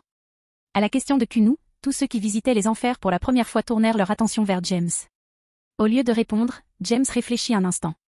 Puis, il regarda Kuno et sourit, les 3 doigts de sa main droite levés. Curieuse, Kuno reporta son attention sur la main droite de James. Lentement, James abaissa ses doigts un à un. Après avoir abaissé le dernier, il fit un geste de la même main vers la fenêtre. Alors que tous les regards se tournaient vers la vue depuis la fenêtre, ils furent accueillis par un éclair blanc. Preuve qu'ils avaient franchi la barrière du royaume et pénétré dans les enfers. Lorsque l'éclair disparut et que leurs yeux s'habituèrent à la nouvelle intensité de la lumière, ils découvrirent un paysage peint de prairies verdoyantes, de hautes montagnes, d'immenses lacs, un ciel violet. « Vous êtes sérieux ?» demanda la femme, perplexe. « Le ciel est violet ?» « Oui », répondit Flora en souriant. « Je ne sais pas ce qui est le plus joli. Le bleu du monde des humains ou le violet des enfers. » Alors qu'elle parlait sur scène, Tsubaki a finalement expliqué quelque chose sur les enfers, après avoir ajusté ses lunettes. Les enfers ont la même superficie que la Terre dans le monde humain, commença Tsubaki. La principale différence est qu'il n'y a pas d'océan aux enfers. Il y a des lacs absolument gigantesques, mais toute l'eau des enfers est emprisonnée dans la mer. Ça veut dire qu'il n'y a pas de plage aux enfers? Demanda Flora avec curiosité en regardant ses bagages. Lorsque Flora a posé sa question, Ria et Sona sont montés dans la voiture et Sona a répondu à sa question. Il y a des plages dans le monde souterrain, dit Sona en ajustant ses lunettes. Ces filles avec des lunettes font ça souvent, pensa James en regardant Sona ajuster ses lunettes avec un sourire. Remarquant le sourire de James, Sona rougit aussitôt. Ria, quant à elle, fit la moue et croisa les bras sous sa poitrine généreuse, la mettant involontairement en valeur. Voyant cela, le rougissement de Sona se transforma également en moue. Elle toussa ensuite légèrement pour se concentrer à nouveau sur la question de Flora. Comme je le disais, il y a des plages aux enfers. Sona poursuivit son explication. Les rives des grands lacs servent de plage aux enfers. La principale différence entre les plages des enfers et celles du monde des humains, c'est qu'on ne peut ni voir ni entendre les vagues s'écraser sur le rivage. Même si Sona a raison, nous retournerons dans le monde des humains pour l'épisode de la plage, dit James en souriant. Après tout, le ciel bleu et la mer sont indispensables pour l'épisode de la plage. En écoutant James, la plupart des membres du groupe levaient les yeux au ciel. Pourtant, ils ne refuseraient pas une escapade pour se détendre et jouer sur la plage. Alors, quel genre d'entraînement allons-nous faire? Demanda Ria. Ne gâche pas ton défilé, Riri, dit James en se grattant la nuque. Mais en tant que roi, c'est ta décision, non? La noblesse de Grémory s'entraînera aux côtés de celle d'Alavru, dit fièrement Ria. James se frotta le front en entendant les paroles de Ria. Voyant James dans cet état, Sona s'approcha de lui et lui tapota l'épaule. Elle essaie, James, dit Sona, essayant de calmer James. Je sais, dit James, exaspéré. C'est pour ça que j'ai réfléchi avant de parler. Déconcerté par la conversation de James et Sona, Ria posa une question. J'ai dit quelque chose de mal? Demanda Ria en inclinant la tête d'un air mignon. Ria, former un noble est généralement une affaire privée, expliqua Sona. Mais nos coéquipiers s'entraînent toujours ensemble, non? Demanda Ria. Puis elle comprit le problème. Mais c'était après que James nous ait invités. Les yeux de James et Sona s'écarquillèrent aux paroles de Ria. Incroyablement, Ria réalisa son erreur avant même que quiconque puisse la lui signaler. Elle ne fait pas qu'essayer, elle s'améliore, a déclaré James, complètement incrédule. Mon Dieu, les enfers sont-ils sur le point de disparaître? Demanda Sona, feignant la terreur. Sanglot, oh, ma petite Ria grandit, dit Akeno en faisant semblant d'essuyer ses larmes. Elles grandissent si vite. Réalisant immédiatement qu'elle était ridiculisée, Ria fit la moue et détourna la tête avec un rougissement sur les joues. Je ne parlerai plus à aucun d'entre vous, dit Ria avec un reniflement. Après cela, tout le monde éclata de rire, sauf Dante, profondément endormi. Le voyage en train dura encore 1 heure, au cours de laquelle le groupe rit et s'amusa ensemble. Une fois le train arrêté, le groupe arriva à Lilith, la capitale des enfers. Chapitre 46, Retour triomphal. Enfer, territoire de Satan, capitale Lilith. Dès que le train arriva à destination, le groupe de 14 personnes débarqua. Ils furent accueillis par 2 des 4 grands Satans, Sirzek Lucifer et Seraphal Léviathan, ainsi que par un groupe de serviteurs des maisons de Grémory et de Citri. Les serviteurs de Grémory étaient menés par la servante et épouse de Sirzek, Greffia Lucifuge. Ria et Sona ouvrant la marche, le groupe s'approcha de ceux qui les attendaient. Dès leur arrivée, serviteurs et gardes s'inclinèrent et saluèrent chacun, puis leur souhaitèrent chaleureusement la bienvenue. Bienvenue, Madame Ria. Bienvenue, Madame Sona. James, Léona, Ria et Sona s'y attendaient, car ce n'était pas la première fois qu'ils voyaient ça. Le reste du groupe était sous le choc. Cunou s'accrocha même fermement à James, surpris. Dante, en revanche, trouva cela douloureux. Ils font comme si ça faisait une éternité, dit Dante, agacé. Ils sont partis, quoi? 7 mois? Maintenant, je comprends pourquoi papa a triché. Je pense que ta trahison était plus grave que ça, Dante, dit Misor en regardant Dante avec inquiétude. Misor, tu ne devrais pas prêter attention à cet idiot amateur de pizza, dit Lady en levant les yeux au ciel face aux commentaires stupides de Dante. Allons, dit James, interrompant la critique de Dante qui allait sûrement commencer. Dante n'est pas un idiot, c'est juste un idiot qui ne sait pas se taire. Tais-toi, mon garçon, cria Dante après que James l'eut insulté. Tu vois, soupira James. Puis il poursuivit. Il dit à ceux qui non seulement paient son salaire, mais qui possèdent aussi son magasin, taisez-vous. Un idiot qui ne sait pas se taire.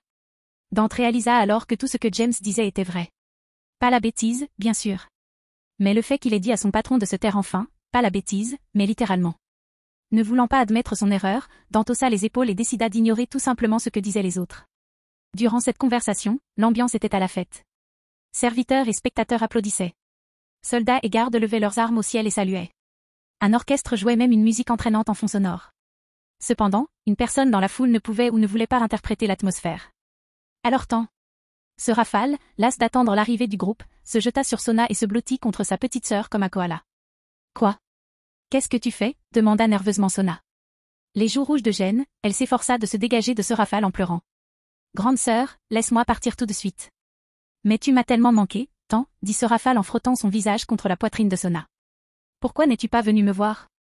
Luttant de toutes ses forces, Sona ne parvenait pas à se libérer de l'étreinte de Seraphal. Regardant autour d'elle avec désespoir, elle croisa le regard de James. Voyant le désespoir et la honte dans le regard de Sona, James s'approcha et posa sa main sur son épaule. Lorsque Seraphal se retourna pour voir qui interrompait son lien avec Sona, Sona vit James avec l'une des expressions les plus tristes qu'elle ait jamais vues. Jekun. Qu'est-ce qui ne va pas? Seraphal lâcha aussitôt Sona et serra James dans ses bras, la tête contre son torse. Quelqu'un t'a harcelé? Dis-moi qui et je le congèlerai. Bien que touché par l'amour et l'attention que Seraphal lui témoignait, James était mort de peur à ce moment-là. Il craignait que quelqu'un remarque son érection naissante lorsqu'elle pressait ses seins généreux. Il craignait aussi de mourir étouffé. Alors que la sensation de mort devenait plus réelle, Léona sauva James en remarquant que ses bras tremblaient et commençaient à faiblir avec le temps. Sera, essaies-tu de tuer mon bébé? Demanda Léona en serrant James dans ses bras, sur la défensive. Tu sais que ce serait déjà assez difficile pour des hommes adultes de résister si tu mettais leur visage entre tes seins, sans parler d'un adolescent aussi hormonal que James. Maman! De quoi tu parles? S'écria James, gêné. Ne pense pas que je n'ai pas remarqué le petit problème que tu avais, dit Léona en plaisantant en lâchant James. Mère, s'écria James, son embarras grandissant face aux moqueries publiques de Léona. Parallèlement, Sona était reconnaissante envers James de l'avoir libérée de cette situation embarrassante. Cependant, elle éprouvait de la compassion pour James, désormais humilié publiquement après l'avoir aidé. Je dois trouver un moyen de le remercier, pensa Sona avec détermination. Cherchant à mettre un terme au spectacle qui s'offrait à lui, Sirzek s'avança enfin. Greffia le suivit de près et s'adressa au groupe, composé principalement d'adolescents. Bienvenue dans le monde souterrain, dit Sirzek en souriant. Comme je vois de nouveaux visages, je suppose que votre séjour dans le monde humain a été fructueux jusqu'à présent. Faisant un pas en avant en réponse au salut de Sirzek, Ria sourit également en répondant. Avant de discuter de la tournure que prendront les événements durant notre séjour dans le monde des humains, permettez-moi de vous présenter notre invitée, Kunu, fille de Yasaka, chef des Yokai de Kyoto, dit Ria en présentant Kunu à la foule. À ce moment-là, Léona avait libéré James, qui se dirigea vers Kunu pour la protéger. Un rôle dicté par sa position. Dès qu'elle sentit sa présence à ses côtés, Kunu regarda James. Voyant son sourire encourageant, elle se tourna vers Sirzek. Avec une révérence courtoise, elle se présenta. Enchantée de vous rencontrer, dit Kunu, puis elle releva la tête et poursuivit. Je m'appelle Kunu. Et je tiens à vous remercier d'avoir aidé ma mère en prenant soin de moi. Peu après s'être présentée, le courage de Kunu s'essouffla. L'air nerveux, elle se cacha derrière James. Elle se contenta de passer la tête pour observer les alentours. Voyant cela, Sirzek et même Greffia sourirent au mignon petit renard. James, quant à lui, caressa la tête de Kuno et parla doucement. Tu as été formidable, Kuno, dit James d'un ton doux. Kuno sourit aux caresses et aux mots d'encouragement. Finalement, la fête prit fin et le groupe quitta la gare où le train s'était arrêté. Ils se séparèrent ensuite en deux groupes. L'un était composé de Sirzek, Léona, James et Saperi, et Ria et Saperi. L'autre était composé de Sorafal, Sona et Saperi. Cependant, avant de se séparer, ils convinrent de se retrouver au domaine Grémory pour célébrer le retour des enfants. Après s'être séparés, les groupes embarquèrent dans un convoi de chariots et se dirigèrent respectivement vers les territoires de Grémory et de Citry. Dès que le groupe de James arriva sur le territoire de Grémory, James ne put s'empêcher de poser la question. Pourquoi avons-nous pris les calèches? On aurait pu se téléporter, non? Ria est en fait très populaire sur le territoire, répondit Sirzek en souriant. Ça remonte le moral de la population de savoir qu'elle est à proximité. Elle est donc comme une idole pop, a déclaré Mizor innocemment. L'arrogant, Oju-sama. Moka se joignit à la conversation. Que veux-tu dire par Oju-sama arrogant? Demanda Ria, visiblement offensée par la calomnie. À cet instant, le silence régna à l'intérieur du wagon. Tous les regards se posèrent sur Ria, stupéfait, se disant qu'il n'y avait peut-être personne d'autre dans tout le territoire de Grémory qui ne fût conscient de lui-même. Quoi? Pourquoi me regardes-tu comme ça? Demanda Ria, perplexe. Je ne suis pas un Oju-sama arrogant, n'est-ce pas? Tandis que Ria observait les passagers du wagon, lorsqu'elle croisa leurs regards, ils détournèrent le regard. Lorsqu'elle rejoignit James, il sourit et répondit simplement, oui, tu le es. Pensant que James était un traître, elle regarda son plus grand soutien, Sirzek, d'un air suppliant. Voyant l'expression de Ria, Sirzek commença à répondre. Bien sûr que tu es. Burke.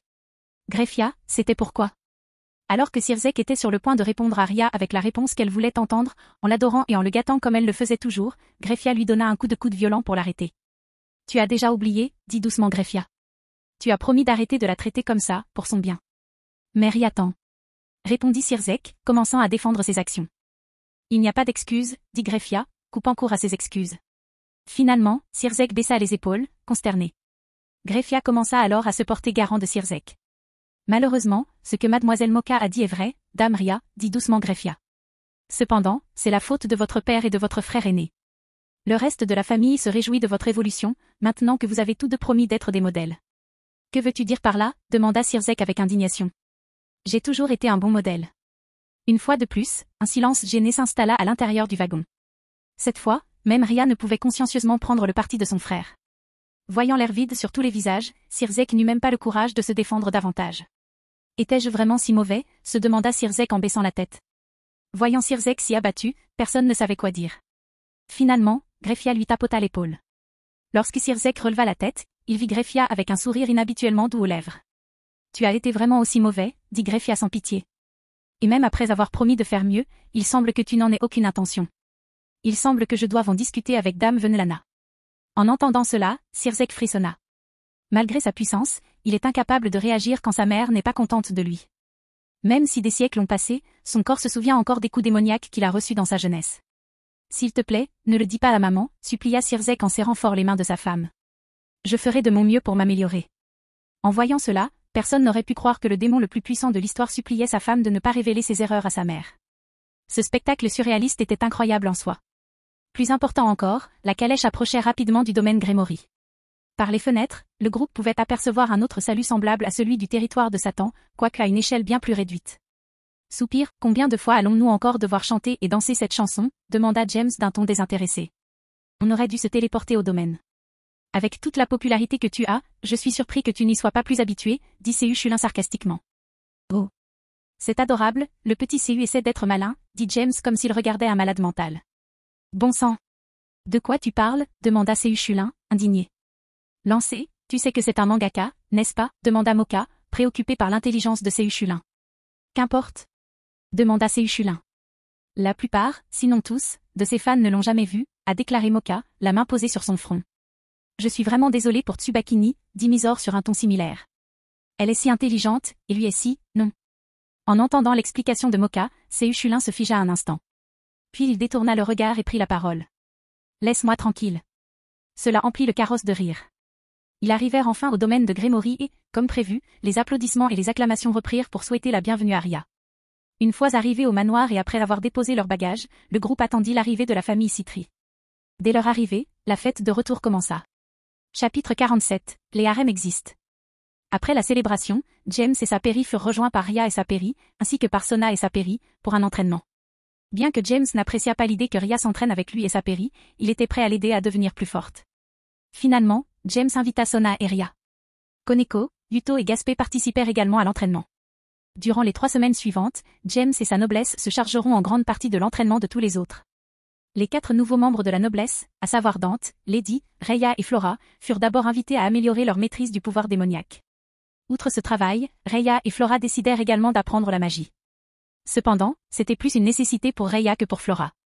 Rhea étant l'évêque, l'augmentation de son énergie démoniaque et de sa production de magie était une raison suffisante pour qu'elle apprenne la magie. James était également chargé d'entraîner Mysore, Mocha, Koneko, Yuto et Flora au combat rapproché. Puisqu'elle était experte en combat armé et à main nue, cet entraînement était parfaitement logique. Pendant ce temps, Seushula entraînait Tsubaki. Quant aux attaquants à longue portée, Rhea, Sona, Akeno et Rhea s'entraînaient ensemble. Il y avait cependant quelques exceptions. Dante et Lady s'entraînaient d'une manière complètement différente des autres. Comme ils étaient tous deux habitués aux armes à feu, ils passaient plus de temps au stand de tir qu'au terrain d'entraînement. Cependant, il est important de garder à l'esprit une chose, Dante emmena Lady voir l'armurier qui avait créé ces pistolets, Iboni et Ivory. Cet armurier de génie avait créé ces 2 pistolets avec la fonction de convertir l'énergie démoniaque en munitions. Le pistolet et la mitraillette de Lady ayant été remplacés par des armes similaires, elle était mieux à même de se défendre en combat surnaturel. Cependant, comme Dante utilisait également une épée, il rejoignit les autres au corps à corps. Mocha et Gaspé ont également passé beaucoup de temps à s'entraîner ensemble. Étant tous deux des êtres vampires, ils partagent de nombreuses aptitudes, même si celles de Mocha sont plus puissantes. James a également travaillé avec Gaspé sur le contrôle de son Sacred Gear, Forbidden Balor View. Pour l'instant, il est très peu probable que Gaspé perde le contrôle de son Sacred Gear, sauf en cas de forte pression. Cependant, il n'a rien pu faire contre le travestissement de Gaspé, dont il n'a pas encore parlé. C'est dommage aussi. Gaspé, un garçon androgyne aux cheveux blonds platine, aux yeux roses violets et aux oreilles pointues. Gaspé ressemblait plus à un elfe qu'à un vampire. Bref, avec sa préférence pour les vêtements féminins, il ressemblait plus à une jolie fille qu'à un joli garçon. Enfer, territoire de Grémory, domaine d'Alavru. Soupir, je ne sais pas quoi dessiner cette fois, dit James en faisant tourner un stylo entre ses doigts. Assis à côté de lui, Mysore, son assistant habituel, examinait les croquis que James avait dessinés pendant son séjour de 3 semaines aux enfers. Et celui-ci, demanda Mysore en tenant un croquis de Maka Albar et Soul Evans, aussi connu sous le nom de Solitaire. Une mangeuse d'âme, hein, demanda James en lui caressant le menton. Ce n'est peut-être pas une si mauvaise idée. James commença alors à dessiner Maka tenant une faux au design étrange. Il montra ensuite le nouveau croquis à Mysore. Pointant le stylo vers le garçon, Soul, sur le premier croquis, et la faux dans la main de Maka sur le second, James commença à expliquer. Dans cette histoire, il y aura des gens qui pourront se transformer en armes pour combattre aux côtés de leurs camarades. Oh, ça a l'air génial, dit Mysore en applaudissant avec enthousiasme. J'ai juste une question. Bien sûr, que puis-je faire pour vous, répondit James avec indifférence. Pourquoi ont-ils de si grandes mains, demanda Mocha en désignant les mains des 2 personnages. Sans perdre une seconde, James a rapidement répondu. Je ne sais pas, James haussa les épaules. C'est exactement ce qui a attiré mon attention quand je les ai dessinés. Comme James faisait beaucoup de choses sur un coup de tête, Mysore hocha simplement la tête. Je suis content d'avoir acheté ça, je l'ai dessiné de mémoire, pensa James tandis que la sueur coulait intérieurement. Alors, c'est tout, demanda Mysore avec enthousiasme. Oui, notre prochain travail sera Solitaire, a déclaré James avec le même niveau d'enthousiasme. Toc toc. Cependant, avant qu'il puisse commencer, on frappa à la porte du bureau. Entrez, dit James calmement en préparant ses outils. Quand la porte s'ouvrit, Sona se tenait derrière elle. En la voyant, James regarda immédiatement sa montre. Zut, c'est déjà l'heure, s'exclama James, incrédule. Je crois qu'il m'a fallu un temps fou pour décider quoi dessiner. Après s'en être rendu compte, James commença à ranger tous les croquis éparpillés dans le studio. Pendant ce temps, Mysore était assise à sa place, la moue boudeuse. Si elle aussi avait hâte de dessiner un nouveau manga, elle était encore plus déçue que son moment seul avec James soit terminé. Avec tant de monde vivant ensemble, il est très difficile de laisser James seul. Et le pire, c'est qu'aujourd'hui, c'est le dernier jour avant leur départ pour l'épisode de la plage, comme James a pris l'habitude de l'appeler. À quoi je pense, se demanda Mysore en secouant la tête. On va à la plage. Pourquoi devrais-je m'énerver? Après avoir nettoyé ses outils et ses croquis, James se tourna vers Mysore et parla. Tu devrais prendre le reste de la journée pour te reposer, dit James en souriant.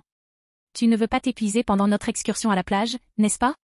James quitta ensuite le bureau et se dirigea vers sa chambre, suivi de Sona. Dès leur arrivée, ils fermèrent la porte et s'assirent l'un en face de l'autre à une petite table séparée par un échiquier. James et Sona jouaient aux échecs tous les jours depuis leur arrivée aux enfers. Et Sona gagnait toutes ses parties. Sona avait souvent sérieusement envisagé de perdre volontairement contre James. Cependant, son orgueil et la pensée de ce que James ressentirait s'il découvrait qu'elle avait joué l'en empêchèrent. Au début de la partie, les deux hommes évaluaient soigneusement chaque mouvement et en analysaient les conséquences. À mi-chemin, James soupira et commença à parler. Soupir, c'est notre 21e partie en autant de jours, dit James en changeant progressivement d'état d'esprit pour participer à une partie d'échecs sérieuse. Eh bien, les matchs se rapprochent de plus en plus au fil des jours, a déclaré Sona avec un léger sourire. J'imagine, dit James en s'enfonçant de plus en plus profondément dans sa zone. Je n'aime pas vraiment jouer à ce jeu. Je préfère profiter de ce moment pour sortir avec toi. En entendant cette déclaration, Sona plaça le fou qu'elle tenait au mauvais endroit et le laissa tomber accidentellement. En réalisant cela, James et Sona écarquillèrent les yeux. James comprit enfin ce qu'elle disait. Je ne voulais pas. Attends. Je pensais ce que j'ai dit James rapidement. Mais ce n'était pas ce que je pensais. Du moins, pas maintenant, ni à voix haute. Sona, quant à elle, fut plus surprise par la tournure que prenait la pièce. Avec ce coup, à moins que James ne commette une erreur du même ordre, elle perdrait sans aucun doute. Consciente de cela, Sona dut lutter pour ne pas sourire. Bien qu'une partie de son esprit fût extrêmement perturbée par la perspective de perdre, la plupart de ses pensées étaient euphoriques. Bien sûr, ce qui lui procurait véritablement cette joie, c'était la défaite face à James. Ignorant les pensées de Sona, James n'envisagea même pas de la laisser reculer. En fait, James pensait que c'était sa faute d'avoir été plus prudent. Même s'il ne jouait pas intentionnellement à des jeux d'esprit, ils font partie de la plupart des compétitions. Comme Sora et Shiro le disaient toujours, la partie commence généralement bien avant le premier coup, pensa James. Ou quelque chose comme ça. Le jeu a continué pendant 35 minutes supplémentaires avant.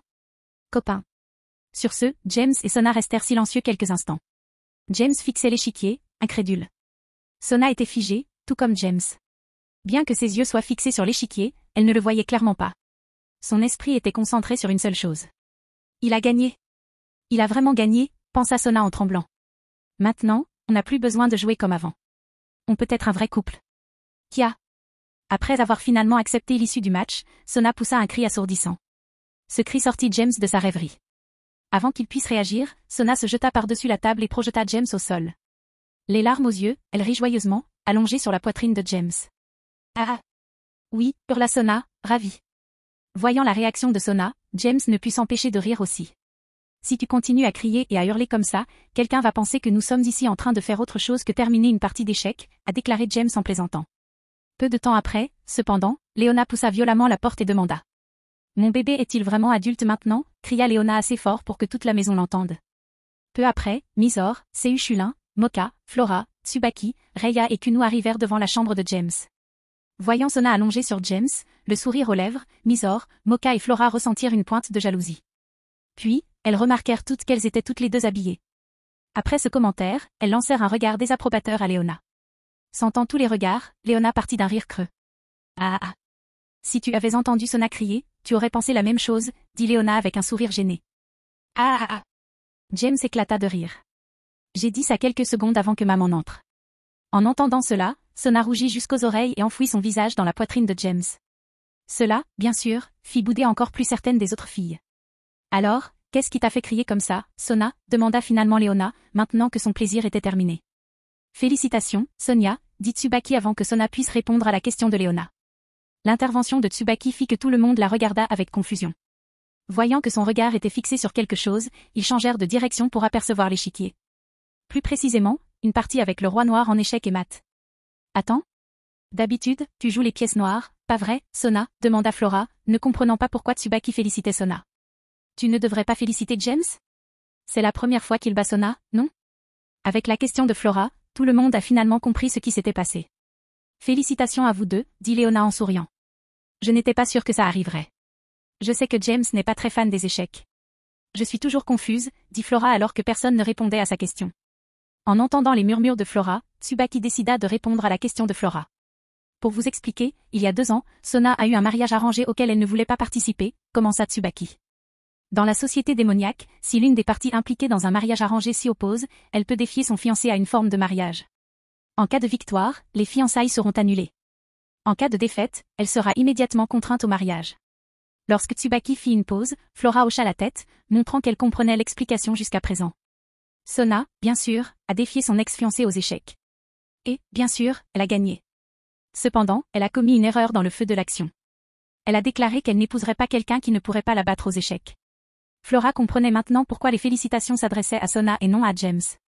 En fait, personne dans la salle ne pensait que James pourrait un jour battre Sona aux échecs. James y compris. Je suppose que notre voyage à la plage sera à la fois une célébration de fiançailles et des vacances, hein, demanda Léona d'un ton enjoué. James O'Neizan épousera-t-il Sona O'Neizan, demanda Kunou d'un air innocent, avec un sourire joyeux. Après avoir entendu la question de Kunou, Misor, Moka et Flora eurent envie de sourire. Elles voulaient être heureuses pour elles deux, toujours allongées ensemble par terre. Malheureusement, savoir que le garçon qu'elles aimaient allait se fiancer à une autre fille était un peu plus difficile à gérer pour le moment. Zut, je pensais être le premier, dit Misor en faisant la moue. Attends, qu'est-ce que tu veux dire par le premier, demanda Flora, perplexe. Tu ne le savais pas, demanda Moka à Flora. Chez la plupart des espèces surnaturelles, les harems existent. Chapitre 48, Vacances en Martinique.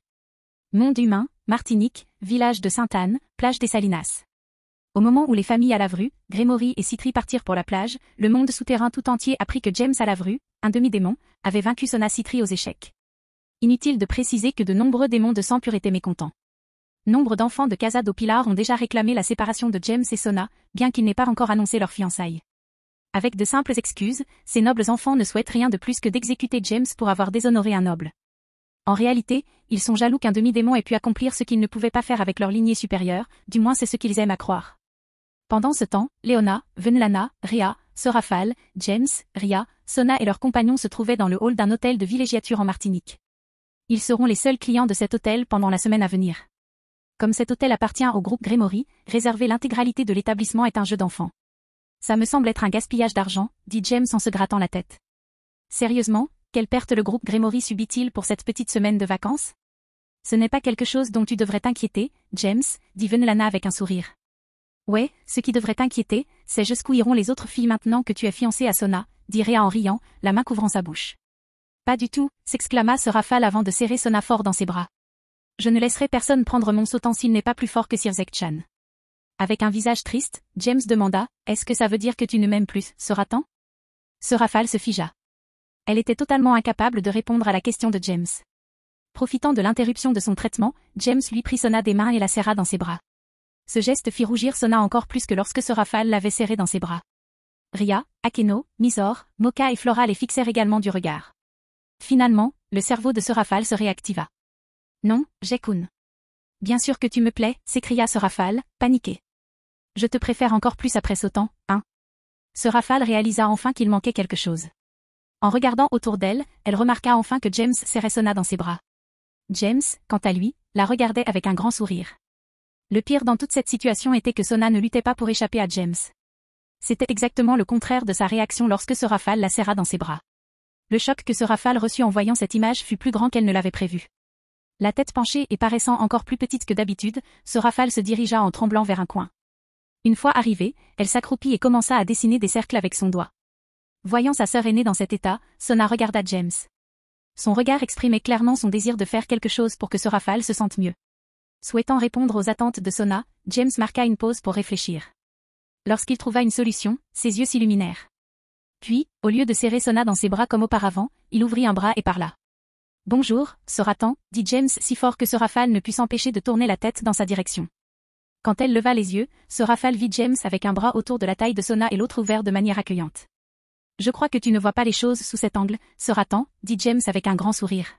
« Même quand j'épouserai Sona. » Oh, il a dit non, oui, dit Léona avec une lueur malicieuse dans les yeux. Je me demande si ça veut dire que la cupidité est ton péché principal, ajouta Venlana avec un sourire. Ara, James est tellement dominant, dit Rhea avec le même sourire malicieux que les deux autres mères. Je n'aurais jamais deviné que c'était ton genre, Sona. Interrompu par les trois mères, Sona perdait son énergie et rougissait jusqu'aux clavicules. James, lui, était un peu agacé d'être interrompu. Ça te dérange si je termine, demanda James avec un regard perçant. Bien sûr, allez-y, dirent Léona, Venlana et Rhea à l'unisson. Comme je le disais. James s'éclaircit la gorge avant de reprendre là où il s'était arrêté. Quand j'épouserai Sona, tu ne perdras pas ta petite sœur. Au contraire, tu auras un nouveau petit frère. Ou ne suis-je pas assez bien pour toi, Soratan? Les yeux de Sorafal s'écarquillèrent. Elle n'y avait jamais pensé de cette façon. Et pour être honnête, c'est parce qu'elle n'avait jamais envisagé la possibilité que James batte Sona aux échecs. Mais maintenant, il semblait que ses yeux s'étaient ouverts et que le brouillard s'était dissipé. Après avoir accepté les paroles de James comme la vérité, elle courut se jeter dans son bras ouvert et serra James et Sona plus fort que ses bras courts ne le pouvaient. Ah. La joie de ce rafale était palpable tandis qu'elle riait. Puis elle parla joyeusement, Jae-kun est mon petit frère maintenant. Alors que ce rafale était heureuse d'avoir un nouveau frère, Sona était un peu inquiète. James, est-ce que tout va bien se passer? Demanda Sona d'un ton inquiet. Maintenant, elle va être aussi folle de toi que de moi. Ne t'inquiète pas, dit James en souriant. Ce qu'elle fait n'est rien comparé à ma mère qui m'embarrasse en public. En repensant au début de leur voyage aux enfers, lorsque Léona avait fait remarquer à James qu'il avait une érection en public. Ou hier, lorsqu'elle avait crié que James avait perdu sa virginité sans aucune preuve tangible, Sona ne pouvait s'empêcher d'être d'accord avec ce que James avait dit. Pendant ce temps, Léona, Venlana et Rhea regardaient le trio avec le sourire. Je ne sais pas combien de fois je te l'ai dit, Léona, mais ton garçon est vraiment spécial, dit Venlana. Rhea doit faire quelque chose pour ses fiançailles. Sinon, elle passera beaucoup de temps à bouder comme ça. En réponse aux paroles de Venlana, Rhea et Léona regardèrent le reste du groupe. Plus précisément, la grande rousse dont l'expression ressemblait plus à un froncement de sourcils qu'à une moue. Je pense qu'on devrait mettre un terme à ce petit moment d'intimité, dit Léona en riant. On ne veut pas de dispute pendant nos vacances. Hochant la tête à l'évaluation de Léona, Rhea s'adressa au groupe de jeunes. D'accord, on a tout l'appartement pour nous. Choisissez vos chambres. De là, le groupe quitta le hall d'entrée pour chercher la chambre d'hôtel idéale. James choisit une suite au dernier étage avec balcon face à la mer. Celle-ci comprenait 3 chambres, une salle de bain complète attenante à chaque chambre, un salon, une salle de bain attenante au salon et un bain à remous sur le balcon. Il fut globalement ravi de son choix. Lorsque Rhea a découvert que James avait une suite pour lui tout seul, elle a eu une idée assez audacieuse. Je peux partager cette suite avec James, pensa Rhea avec un sourire satisfait. Avant qu'elle ne puisse essayer de transformer cette pensée en réalité, Venlana est apparue de nulle part et l'a réprimandée. Je sais ce que tu penses, et tu me déçois, Rhea, dit Venlana d'un ton réprobateur. Et ne commence pas à bouder, jeune fille. Même si je n'étais pas venue pour t'empêcher de faire quelque chose d'embarrassant, James ne serait jamais d'accord. Il tient à sa réputation. Plus que toi, en tout cas. Sur ce, le plan de Rhea tomba à l'eau avant même d'avoir pu être mis en œuvre. Elle choisit alors la chambre la plus proche du restaurant de l'hôtel, dont la fenêtre donnait sur la plage. De même, chacun choisit sa chambre préférée. Au bout d'une heure environ, le groupe se retrouva dans le hall de l'hôtel. Vêtus de maillots de bain, les garçons attendaient l'arrivée des filles et des femmes. Pourquoi les femmes mettent-elles toujours autant de temps à s'habiller? Demanda Dante, agacée. Franchement, elles portent juste des maillots de bain. Dire des choses comme ça est la raison pour laquelle tu n'as pas de petite amie, et pourquoi tu n'en auras jamais, dit Lady sèchement en s'adressant au groupe de garçons. Voyant sa silhouette mince et athlétique dans un maillot de bain 2 pièces noires avec une bordure blanche, Yuto et ses Chulin ont brièvement apprécié l'apparence de Lady, puis sont retournés simplement attendre que le reste du groupe descende les escaliers. La ferme, madame, se défendit Dante. Que savez-vous de l'idée d'avoir un partenaire? En réponse, Lady soupira d'agacement. James l'examina un peu plus longtemps que les 2 autres, puis la complimenta. Ce costume vous va bien, madame, dit James en levant le pouce. Merci, répondit simplement la femme. Puis elle regarda Dante et reprit la parole. Tu vois, c'est pour ça que James attire tant de filles. Ça ne ferait pas de mal de dire quelque chose de gentil de temps en temps. La dernière fois que je t'ai dit quelque chose de gentil, tu m'as frappé au visage, marmonna Dante. Si vous ne comprenez pas pourquoi, alors cette conversation est inutile, dit Lady, puis soupira d'exaspération. S'approchant de Dante, James lui demanda ce qui lui avait valu un coup de poing. Ne voyant rien de mal à ses propos, Dante le lui expliqua. Un jour, elle sortait du magasin en jean moulant et je lui ai dit, ce jean te fait paraître plus grosse et plus jolie. Puis elle s'est retournée et m'a frappé de toutes ses forces. Soupir, oui, tu as tout à fait raison, dit James. En écoutant la conversation des garçons, Lady hocha la tête après avoir entendu James approuver. Peu après, Rhea s'approcha du groupe. Vêtue d'un maillot de bain bleu ciel, le dos presque entièrement découvert, et d'un sarong blanc noué de manière à couvrir sa jambe gauche, elle semblait de bonne humeur. Ne prends pas ça pour du flirt, Rhea, dit James avant de commencer sa phrase suivante. Mais tu sais vraiment choisir un maillot de bain. Rhea rougit légèrement et sourit au compliment de James. Son sourire s'agrandit encore lorsqu'elle vit Yuto contempler son corps avec appréciation. Elle répondit néanmoins poliment à James. Merci pour le compliment, James, dit Rhea en le regardant. Toi aussi, tu es magnifique. James, comme les autres, portait un maillot de bain. La différence entre les 4 garçons résidait dans leur torse. Dante était torse nu, entièrement vêtu d'un maillot de bain rouge foncé orné d'une croix inversée brodée sur chaque jambe. Ses Chulin portait un t-shirt blanc et un maillot de bain bleu marine avec une bande blanche le long de chaque ourlet. Yuto portait un débardeur gris foncé avec un maillot de bain assorti. Et James portait un t-shirt blanc à manches courtes ouvert et un maillot de bain noir orné des 6 kanjis encadrés par les coins d'un losange brodé en blanc sur sa jambe gauche. Misor et Moka furent les suivantes à tomber. Vêtue d'un bikini bleu clair aux détails violets assorti à ses yeux, Misor devança légèrement Moka, qui portait un bikini blanc avec des bretelles noires nouées derrière le cou, le dos et les hanches. James, aimes-tu mon maillot de bain? Demanda Misor avec enthousiasme en agitant les bras pour attirer l'attention de James. En réponse, James sourit vivement et parla. Bien sûr que oui, répondit James. Tu es superbe. Toi aussi, Mocha. Alors qu'elle s'approchait de James, Mysore et Mocha échangèrent un bref regard, percevant le désir dans les yeux de James. Après cela, les deux filles se placèrent à côté de James et l'entourèrent de leurs bras. James sentit alors ses bras pressés contre une chair douce et tendre, tandis que ses bras étaient maintenant coincés entre les seins de Mysore et de Mocha. Les suivantes sont arrivées, Leona, portant un simple bikini noir, Venlana, portant un maillot une pièce violet avec une découpe en diamant sur la poitrine qui mettait en valeur un décolleté généreux, Rhea, portant un bikini vert forêt et un sarong teyedi avec des imprimés d'île parsemant la mer, et Kunu, portant un magnifique maillot de bain bicolore, rouge sous la taille et blanc au-dessus. Quand Kunu aperçut James, elle se précipita vers lui comme une balle. Voyant cela, James libéra ses bras et s'agenouilla pour prendre Kunu dans ses bras. Dès que Kunu fut dans ses bras, il se leva et lui parla en lui touchant le nez. « Si je devais deviner, je dirais que tu étais excité d'aller jouer à la plage », a déclaré James avec un sourire. Dit Kunu en hochant vivement la tête. « Je veux nager, jouer au volleyball, partager des pastèques, construire un château de sable et... » Kunu raconta tout ce qu'elle voulait faire tandis que les trois mères la suivaient. Lorsqu'elles rejoignirent le groupe, James dit en plaisantant.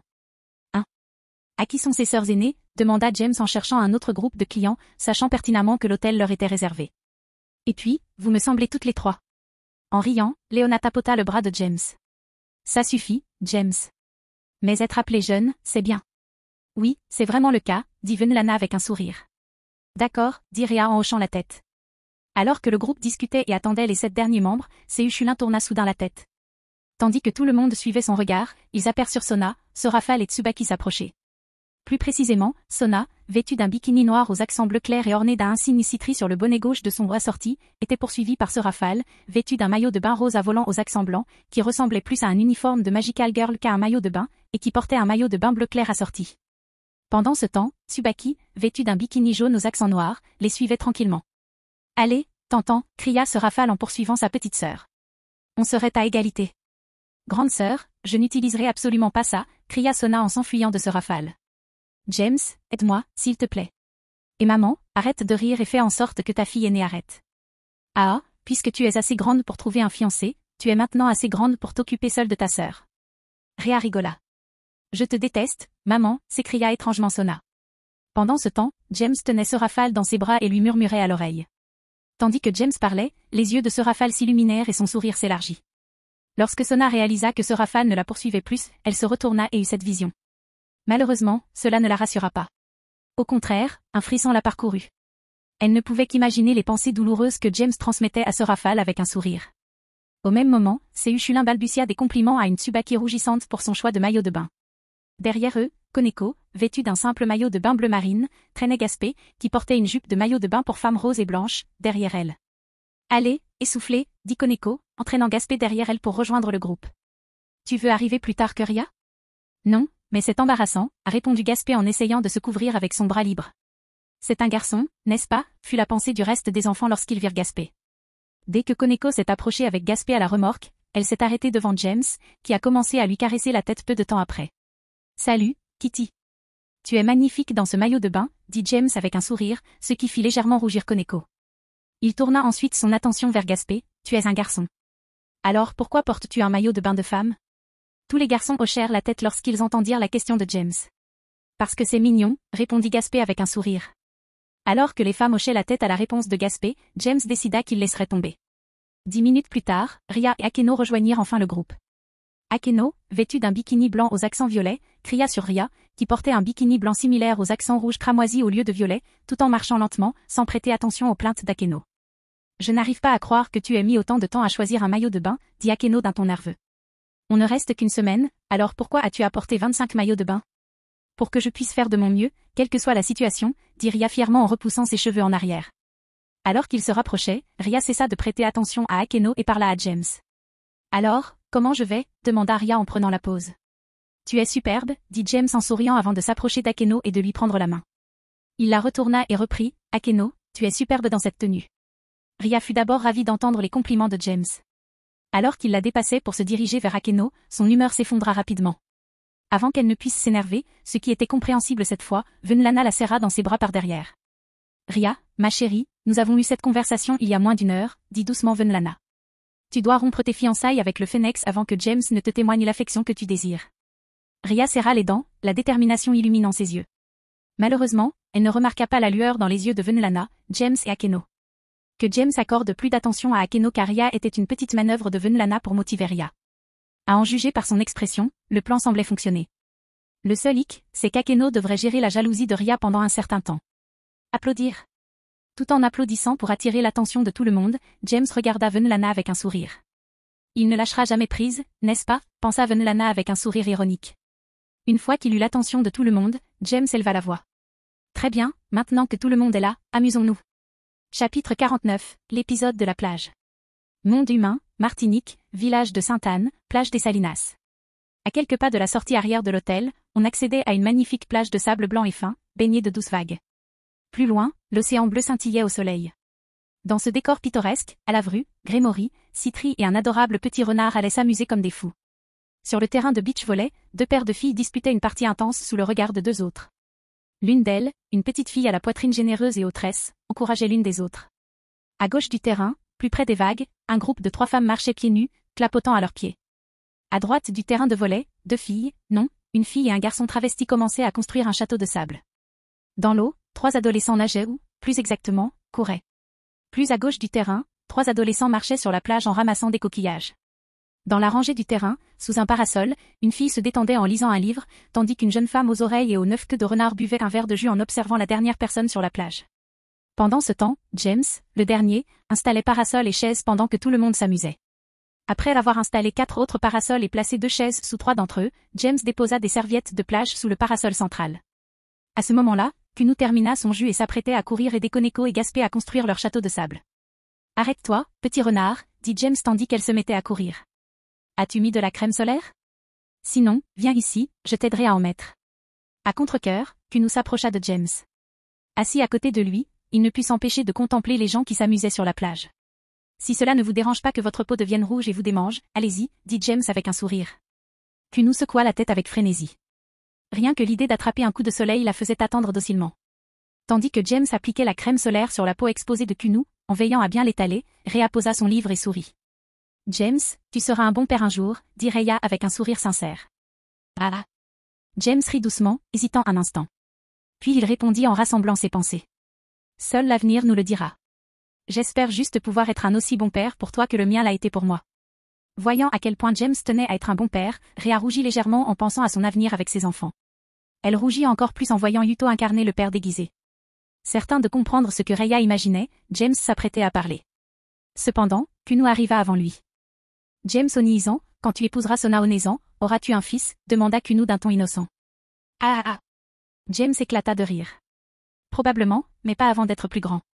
On est encore à l'école, après tout. » Kuno hocha la tête, même si elle ne comprenait pas le rapport entre le fait d'être à l'école et le fait d'être père. Au même moment, le rire bruyant de James attira l'attention des filles sur le terrain de volley. Remarquant James en train d'appliquer de la crème solaire sur Kuno, Sona et Akeno échangèrent un regard, partageant la même pensée. Je me demande s'il m'aiderait si je le lui demandais. Si Sona grimaça à cette pensée, elle se sentit encore plus gênée en pensant à la réaction de sa sœur si elle demandait à James. Ce serait encore pire si ce rafale la voyait forcer James à appliquer de la crème solaire. Akeno, quant à elle, ne craignait pas d'être gênée. Elle espérait que la demande embarrasserait James. Ce qui l'inquiétait, c'était la jalousie de sa meilleure amie. La colère que Rhea allait piquer serait, épique, c'est le moins qu'on puisse dire. Finalement, Akeno décida que la future colère de Rhea serait un problème auquel elle devrait faire face. « Dame se rafale, pourriez-vous prendre ma place un instant ?» demanda poliment Akeno. « J'ai besoin d'un verre. »« Comment fait-il ?» pensa Sona, une moue mignonne aux lèvres. « Zut. J'aimerais être plus courageuse. » Ignorant le véritable objectif d'Akeno, ce rafale répondit joyeusement. « Bien sûr, Riatan et moi dominerons, on verra bien, » dit ce rafale, le poing levé. Les yeux de Sona s'écarquillèrent sous le regard d'Akeno. Avec sa grande sœur à sa place, elle ne tolérera pas que Rhea pique une crise de colère pendant que le jeu continue, pensa Sona, louant l'intelligence d'Akeno tout du long. Avec l'accord de ce rafale, Akeno quitta le terrain et se dirigea vers la rangée de parapluies. À son arrivée, Kuno venait de terminer. Alors qu'elle croisait Akeno pour aller jouer avec Koneko et Gaspé, Kuno le salua de la main. « Viens construire un château de sable avec moi, Akeno Nizan, » dit Kuno en courant sur le sable mou. « Bien sûr, laisse-moi juste un peu de temps, » répondit Akeno avec un sourire. Au lieu de demander immédiatement à James s'il y avait de la crème solaire, elle prit d'abord une bouteille d'eau dans la glacière qu'ils avaient apportée. Ouvrant la bouteille et en prenant une gorgée, Akeno ne cessait de regarder James tandis qu'il enlevait son t-shirt et s'étirait. Puis, jetant un coup d'œil au terrain de volley et remarquant que le match battait son plein, Akeno décida que c'était le moment idéal. Salut, James, dit Akeno. Dès que James se tourna vers elle, elle poursuivit, ça te dérangerait. Viens, allonge-toi ici, dit James en désignant une des serviettes de plage étalées. Tu croyais que je ne pouvais pas deviner ce que toi et Sona pensiez quand tu regardais par ici pendant que j'aidais Kuno à mettre de la crème solaire? Et Akeno ne put que rire maladroitement à cette vue. Même si elle avait été traitée, Akeno n'était pas gênée par la crème solaire que James lui avait appliquée. Au contraire, elle l'attendait avec impatience. Se léchant les lèvres, Akeno s'allongea face contre terre sur la serviette. Elle tourna ensuite la tête vers James pour voir comment il réagirait à cette opportunité. À sa grande déception, James ne bafouilla pas. Cela la fit bouder. À cet instant, James prit la parole. Ça te dérange les marques de bronzage? Demanda James d'un ton désinvolte. Pensant que ce serait le moyen idéal pour ennuyer James, Akeno commença à parler. J'avais presque oublié ça, dit Akeno en commençant à lever le haut du corps. C'est juste que... Je m'en occupe, dit James, interrompant Akeno alors qu'il la poussait vers la serviette. Surprise par l'assurance de James, Akeno s'allongea, le visage choqué. James se pencha et dénoua les nœuds qui maintenaient son chemisier. Il saisit ensuite le flacon de crème solaire et le serra dans la paume de sa main gauche. Ayant suffisamment de crème solaire en main, James commença à se frotter les mains, réchauffant ainsi la crème. Ce n'est pas ce à quoi je m'attendais. Pourquoi est-il si calme? Pensa Akeno, frénétique. Je t'avais dit que tu serais puni si tu continuais à me tester, pensa James en réchauffant la crème solaire. C'est le deuxième avertissement. Je vais juste lui rappeler qui est l'alpha dans cette relation.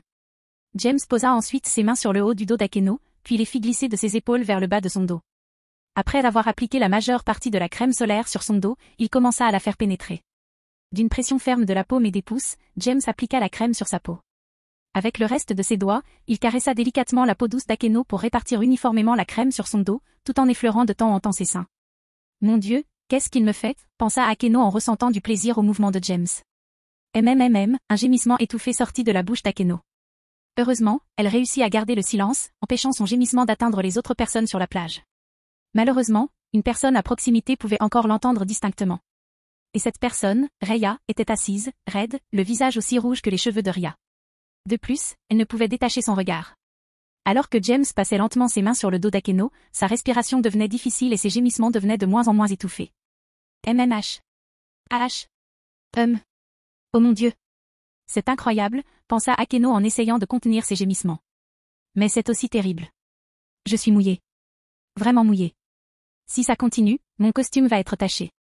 À ce moment-là, James termina d'appliquer de la crème solaire sur le cou et les épaules d'Akeno. Akeno poussa un soupir de soulagement. Puis, James se pencha et murmura à son oreille. Je t'ai dit que si tu continues à me tester, tu seras puni, souviens-toi, demanda James d'un ton sadique. Ou peut-être que c'est vraiment ce que tu veux? Akeno tressaillit au murmure sadique de James. Au même moment, James attacha les bretelles de son haut de bikini. Une fois terminé, il tapota les fesses d'Akeno 2 fois et parla. Très bien, Akeno, tu es prête à partir, dit James. En même temps, il serra légèrement les fesses rebondies d'Akeno. Soupir, Hugues. James se releva alors et courut vers l'océan. Avec sa vitesse, le voyage ne dura guère plus d'un clin d'œil. Éclaboussé. Akeno sourit. Un sourire éclatant. Bien que James fût rapide, elle voyait la grosse bosse presser son maillot de bain. Se léchant les lèvres, Akeno se leva à son tour et poursuivit James vers l'océan. Pendant ce temps, Rhea rougissait furieusement. Elle venait de voir James masser Akeno jusqu'à ce qu'elle ne puisse plus retenir ses gémissements. C'est un euphémisme de dire qu'elle était un peu excitée. Peut-être que je devrais aller nager pour me rafraîchir aussi, pensa Rhea. Alors que James émergeait de son plongeon, il fut frappé par derrière par quelque chose de mou, ou plutôt, par des choses molles. Sous l'impact inattendu, James replongea. Cependant, avant de sombrer à nouveau, il tendit la main et attrapa celui qui l'avait frappé, l'entraînant sous l'eau avec lui. Quelques instants plus tard, James refit surface. Cette fois, Akeno l'entourait de ses bras et de ses jambes, tel un koala. De plus, pendant qu'ils étaient sous l'eau, James la plaça devant lui. Il avait également les bras autour de la taille d'Akeno. « Tu veux vraiment être puni, n'est-ce pas ?» demanda James en souriant. « Et alors si je, MMF ?» Akeno commença à répondre, mais fut interrompu. Interrompant la réponse d'Akeno, James pressa ses lèvres contre les siennes. Tandis qu'elle parlait, bouche ouverte, James enfonça sa langue dans la sienne. Caressant la langue d'Akeno avec la sienne, James laissa ses mains glisser le long de son dos jusqu'à ce que ses fesses rebondies soient fermement tenues entre ses paumes. Il utilisa ses fesses pour presser son corps contre le sien. MMMMM. Les seins et les tétons pressés contre la poitrine de James, Akeno ne put s'empêcher de gémir pendant le baiser. Au même moment, Akeno sentait l'érection de James frotter contre son corps à travers son maillot de bain. Akeno et James, à ce moment-là, avaient complètement oublié ce qui les entourait. Puis, ils furent surpris d'entendre un cri provenant de la plage. « Mais qu'est-ce que vous foutez tous les deux » hurla Rhea à plein poumon. Sur ces mots, James et Akeno mirent fin à leur baiser passionné. Regardant autour d'eux, ils purent constater que tout le groupe les observait avec surprise, provocation ou colère. Dans le cas de Kunu, ses yeux étaient cachés par Mizore et Moka. « Depuis combien de temps s'embrassons-nous » pensa James. Kunu aidait le chaton et Gaspé à construire un château de sable quand j'ai plongé dans l'océan, c'est ça? James regarda autour de lui et trouva un château de sable de construction complexe près de la ligne de marée. Zut, c'est vraiment génial. James fit mentalement l'éloge du château de sable. Finalement, James a établi un contact visuel avec Rhea et a parlé. Je sors avec un de mes amis, est-ce un problème? Demanda James nonchalamment. Au mot de James, Akeno sourit et le serra encore plus fort dans ses bras. Rhea, quant à elle, était stupéfaite. Elle ne savait pas comment réagir. Cependant, elle se souvenait de ce qui s'était passé la dernière fois qu'elle avait essayé de lui dicter sa façon d'interagir avec les filles. En repensant au jour où James leur avait annoncé qu'il n'était pas encore prêt pour une relation amoureuse et à la crise de colère qu'elle avait alors provoquée, Rhea se calma avec force et répondit. Et Rhea pointa alors Kunu du doigt et continua. Tu essaies de corrompre Kunu? Considérant qu'il avait trouvé un moyen rationnel de les arrêter, James décida de mettre fin à la séance de baisers. D'accord, c'est bien vu, dit James avec un sourire gêné. Allons-y doucement, désormais. Rhea hocha la tête avec un sourire suffisant tandis que James déposait Akeno par terre. Dès lors, James se joignit à tout le monde pour s'amuser. Il construisit un autre château de sable, plus grand, avec Koneko, Gaspé et Kunu. Il marcha et discuta avec Leona, Venlana et Rhea. Il se détendit sous un parasol avec Rhea. Il joua dans l'eau avec Mizore, Moka et Flora. Il participa même à une partie de beach volley à 5 contre 5 avec Dante, Lady, Yuto et Serafal contre Rhea, Akeno, Sona, Tsubaki et Seichulin. Dans l'ensemble, ils passèrent un excellent moment jusqu'au coucher du soleil. Chapitre 50, Elvelin des premiers. Monde humain, Martinique, village de Sainte-Anne, plage des Salinas. Cela fait 3 jours que James et son groupe sont arrivés en vacances en Martinique. Comme le premier jour, ils ont passé beaucoup de temps à la plage. Après avoir été interrogés par les autres filles, Rhea, Sona, Mizore, Moka et Flora, Akeno et Rhea ont raconté aux autres le massage que James lui avait fait pendant qu'il lui appliquait de la crème solaire. Depuis, une file d'attente de filles attend chaque jour pour s'appliquer de la crème solaire. Malgré cela, l'humeur de Rhea s'est dégradée. Il est logique que ce soit le cas également. En raison de son engagement, James a refusé de lever les mains sur elle.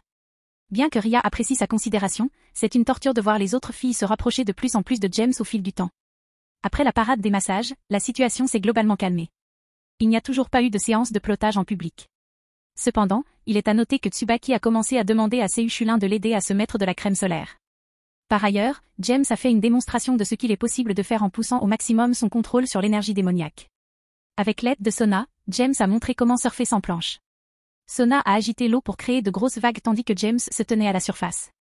Une fois celle-ci suffisamment grosse, James a surfé pieds nus jusqu'à ce qu'elle s'écrase sur le rivage. Étonnamment, Koneko appréciait particulièrement cette façon de surfer. Gaspé, en revanche, la trouvait la moins agréable. Principalement parce que Koneko le tirait avec lui pendant qu'il surfait, qu'il soit stable ou non dans l'eau.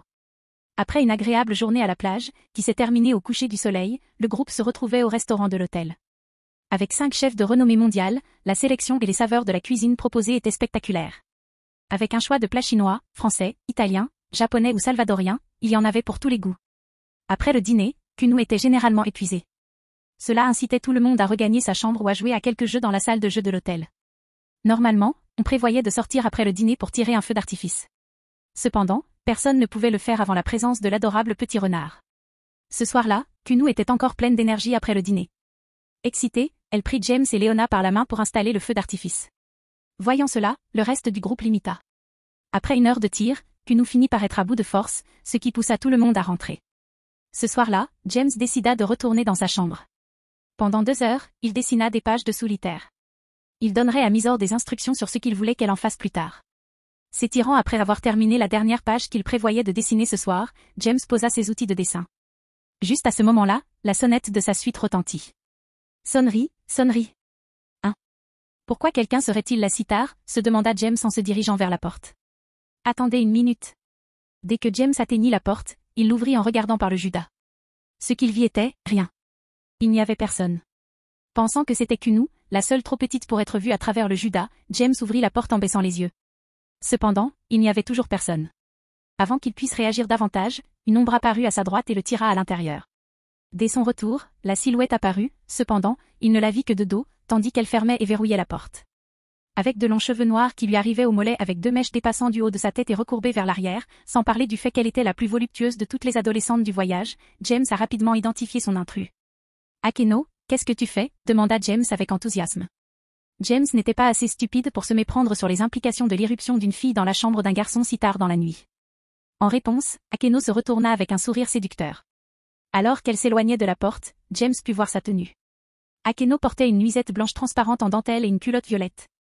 Fasciné par le balancement séduisant des hanches d'Akeno alors qu'elle s'approchait de lui, James ne réagit plus jusqu'à ce que le corps d'Akeno soit pressé contre le sien, les bras autour de son cou. Se dressant sur la pointe des pieds, elle approcha ses lèvres de l'oreille gauche de James et murmura.